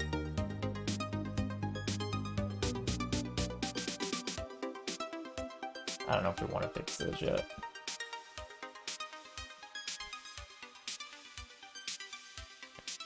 Like, this rebuild project is great, but you can't use it from features. So you need Roslyn Buddy to slap you in the face. Yeah, you do. You really do. What if you added it to the shared utilities shared project? Just copy and paste the file into there, and then it's usable.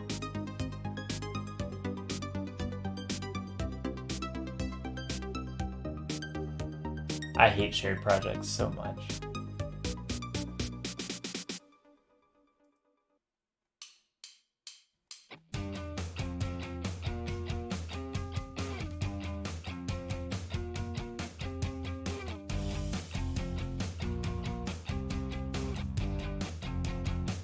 Thanks, Joey. I was feeling good about my night.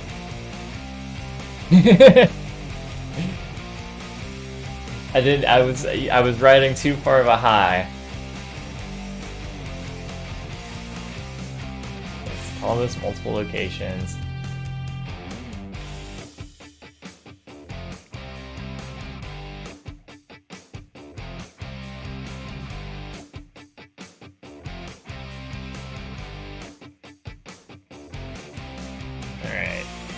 Alright. Let's do this. This is gonna fail. This one's gonna fail.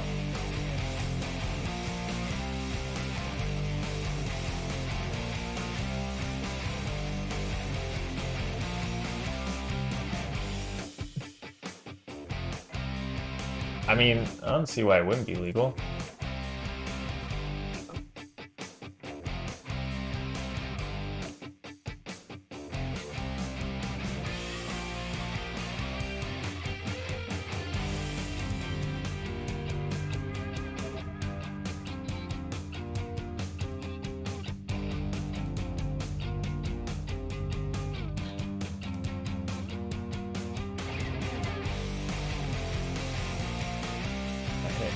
Again. Yeah, this is illegal. Shouldn't be. Yep. Alright.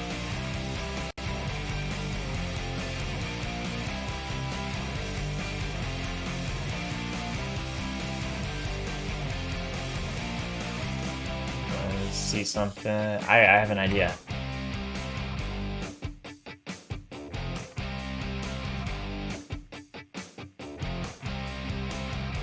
Going to annotate this node.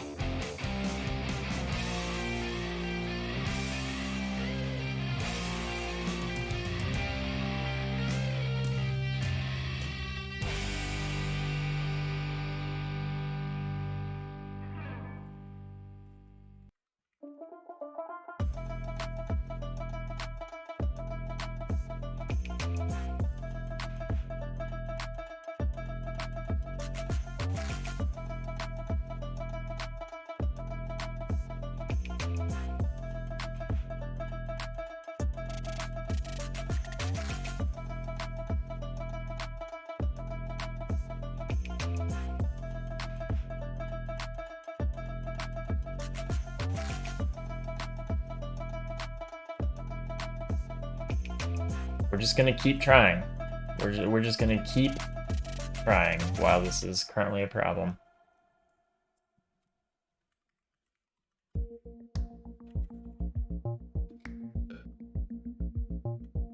Oh, I need to wait here. What point do we need a document editor?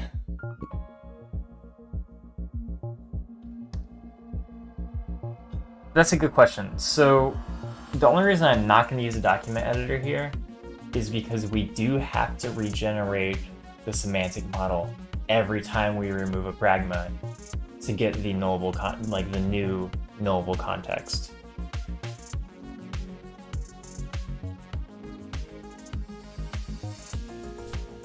The only other way would be if we look for the first one that is a knowable. Ooh, fuck. You know what? It didn't.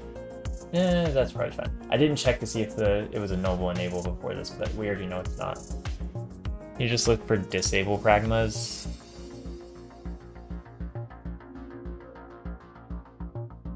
Just find all the pragmas and remove the disables between an enable and our current node. Maybe. What is So this should be a knowable syntax. What is it? Knowable directive syntax.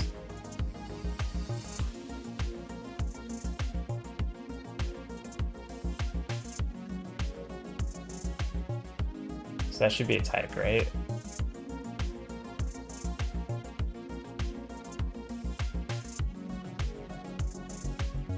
Should be in directive syntax, right?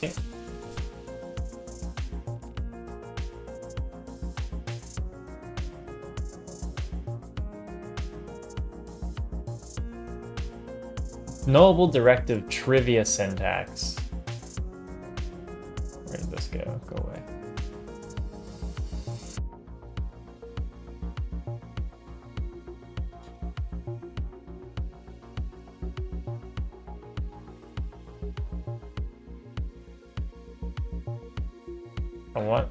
I want to import this.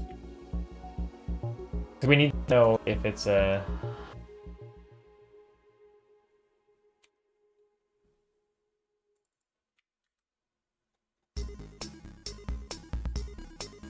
This should just be Microsoft Code now. Oh, it's internal. How do we know it's an enable or disable?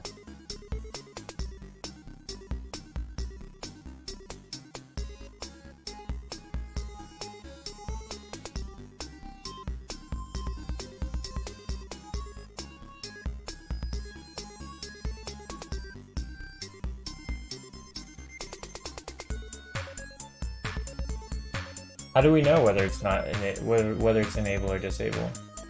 Is there a way? Okay, so this is nullable directive trivia and has a disable keyword. So can we just look for a enable keyword in the tokens? I guess we can do that.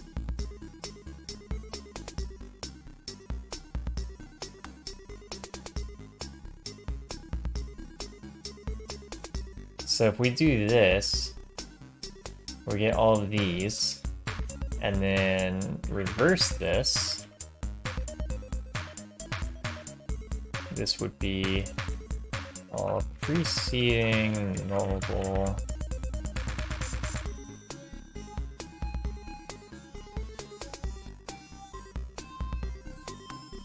pragmas. Then we don't need this at all. And then we do want a document editor.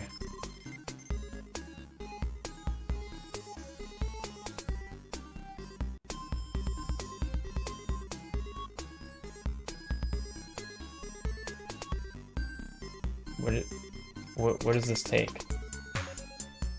IntelliSense is really failing me. It's a document semantic model.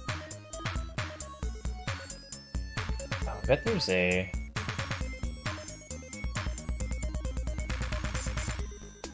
Is there not like a create editor for a document?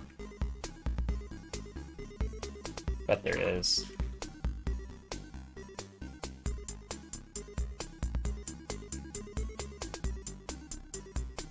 No. Create document editor. Okay, fine.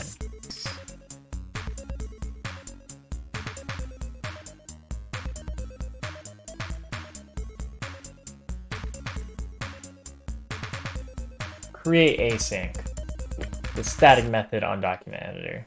Fine.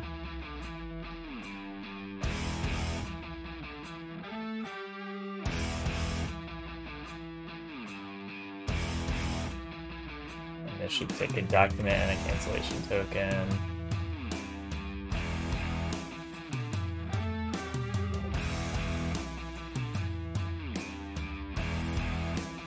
So in this case, what we want to do is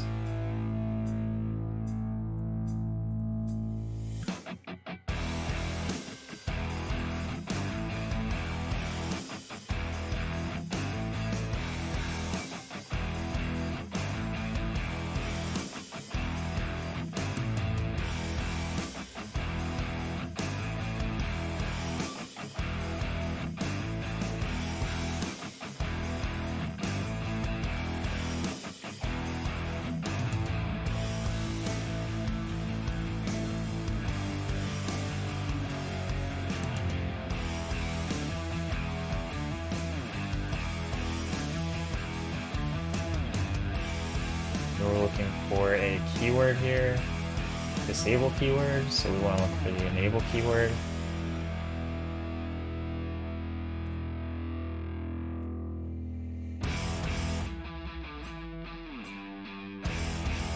Is there a keyword? Let's see.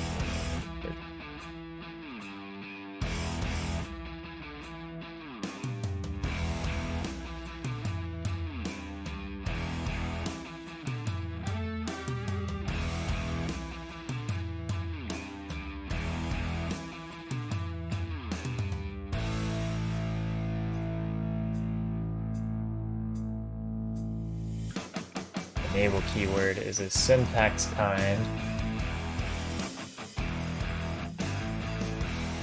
Okay. That's what we want. Okay, not any of that anymore. Get this.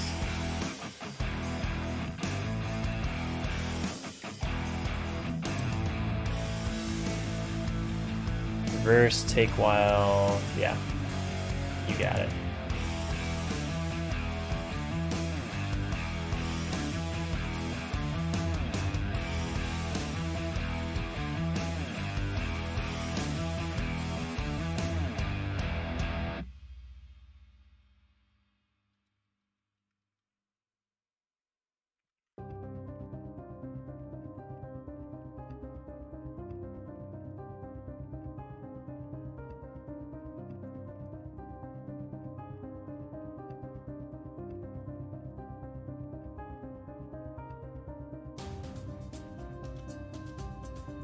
Okay, we're gonna want to wrap this. So, where dot reverse dot take while.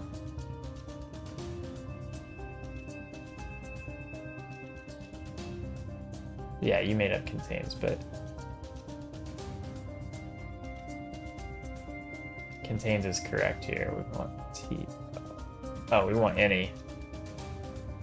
That's what I wanted.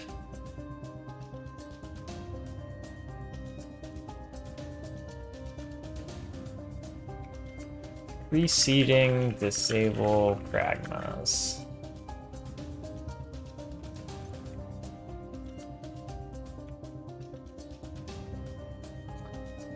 Document editor dot remove node null pragma.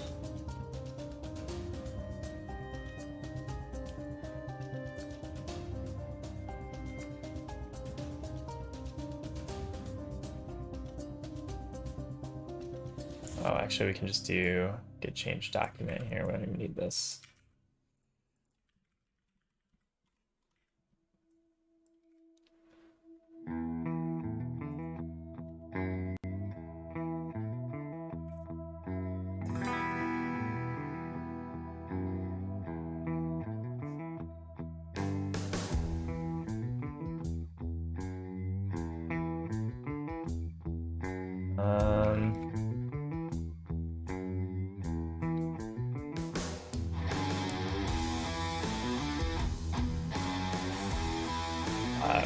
I don't know if the best way to handle this right now is, I feel like there's probably just a throw that we should do if that's not the case. So we should be able to assume that's true.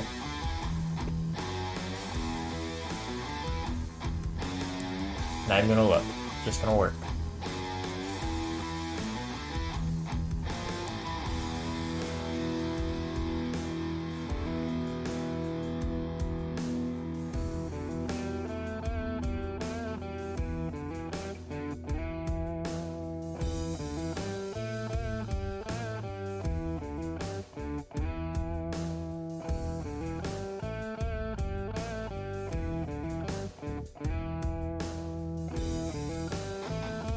Document editor gives you access to root, and you can get rid of the bit at the top.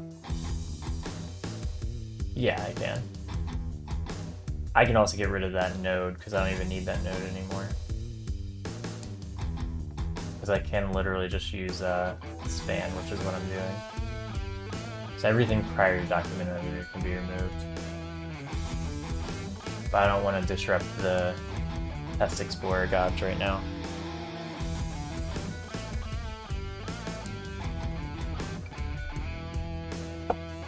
Nailed it. I really need to make a reaction whenever all my tests pass.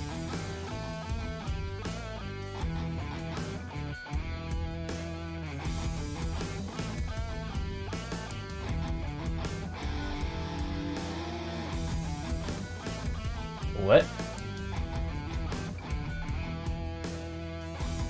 Oh.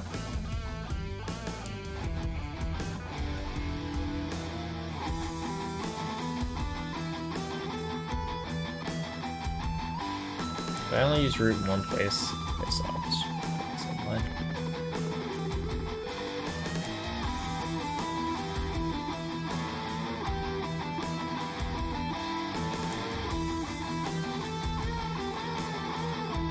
I feel pretty good about that actually, because this is. I don't feel like we made a lot of code progress this time, but we talked about a lot, and I do think this is a good start. The remaining cases that we need to worry about, and I'll probably add a little note here, is we need to worry about the cases where product has nullable disabled, but can have nullable enabled. So we need to add a nullable enable. The question then is, where do we add the nullable enable? I think I originally said at the top of the file, and maybe that's the best way to do it. But we also need to make sure there's no preceding other random nullable, disable, enable garbage in between. And if there is, I guess you just added the line before then.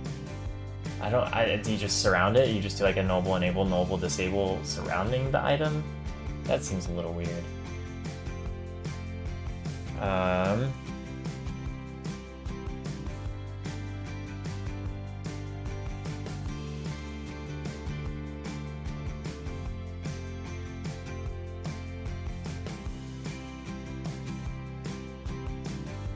Below the using directives, tag 1. Is tag 1 your password?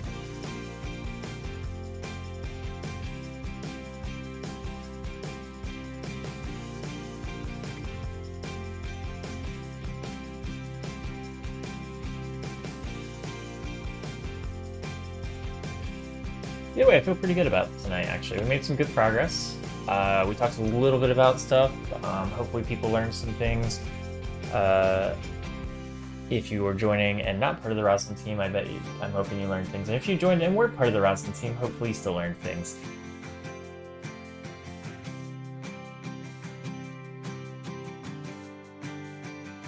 Yeah, I'm gonna have to go back and edit that out of my VOD now, because I said it out loud. Sorry, Joey, you're gonna have to change your password.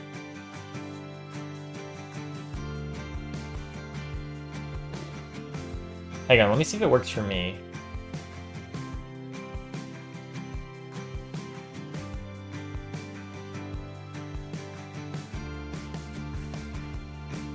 Alright, can you see my password?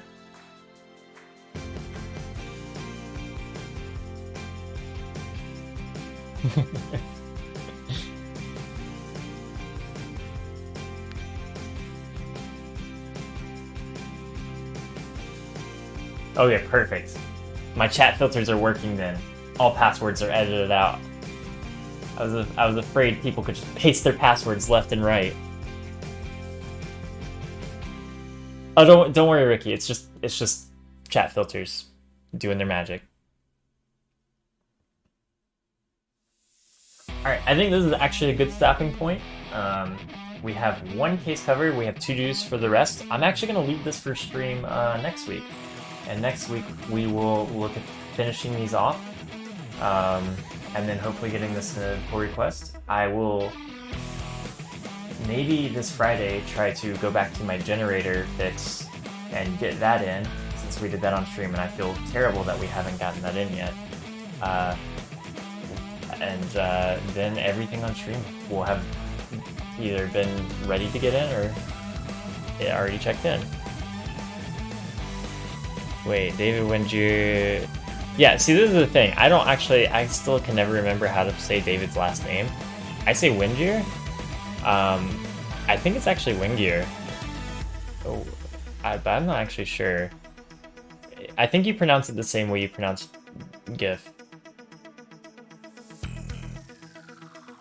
So it depends on which G you use in GIF, is how you decide which G you use in his last name.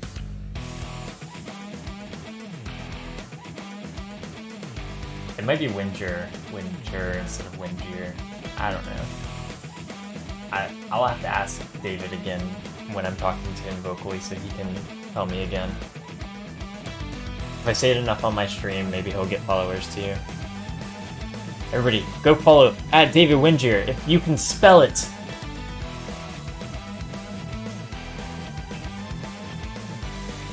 It's pronounced the same. The G is in gorge. I see.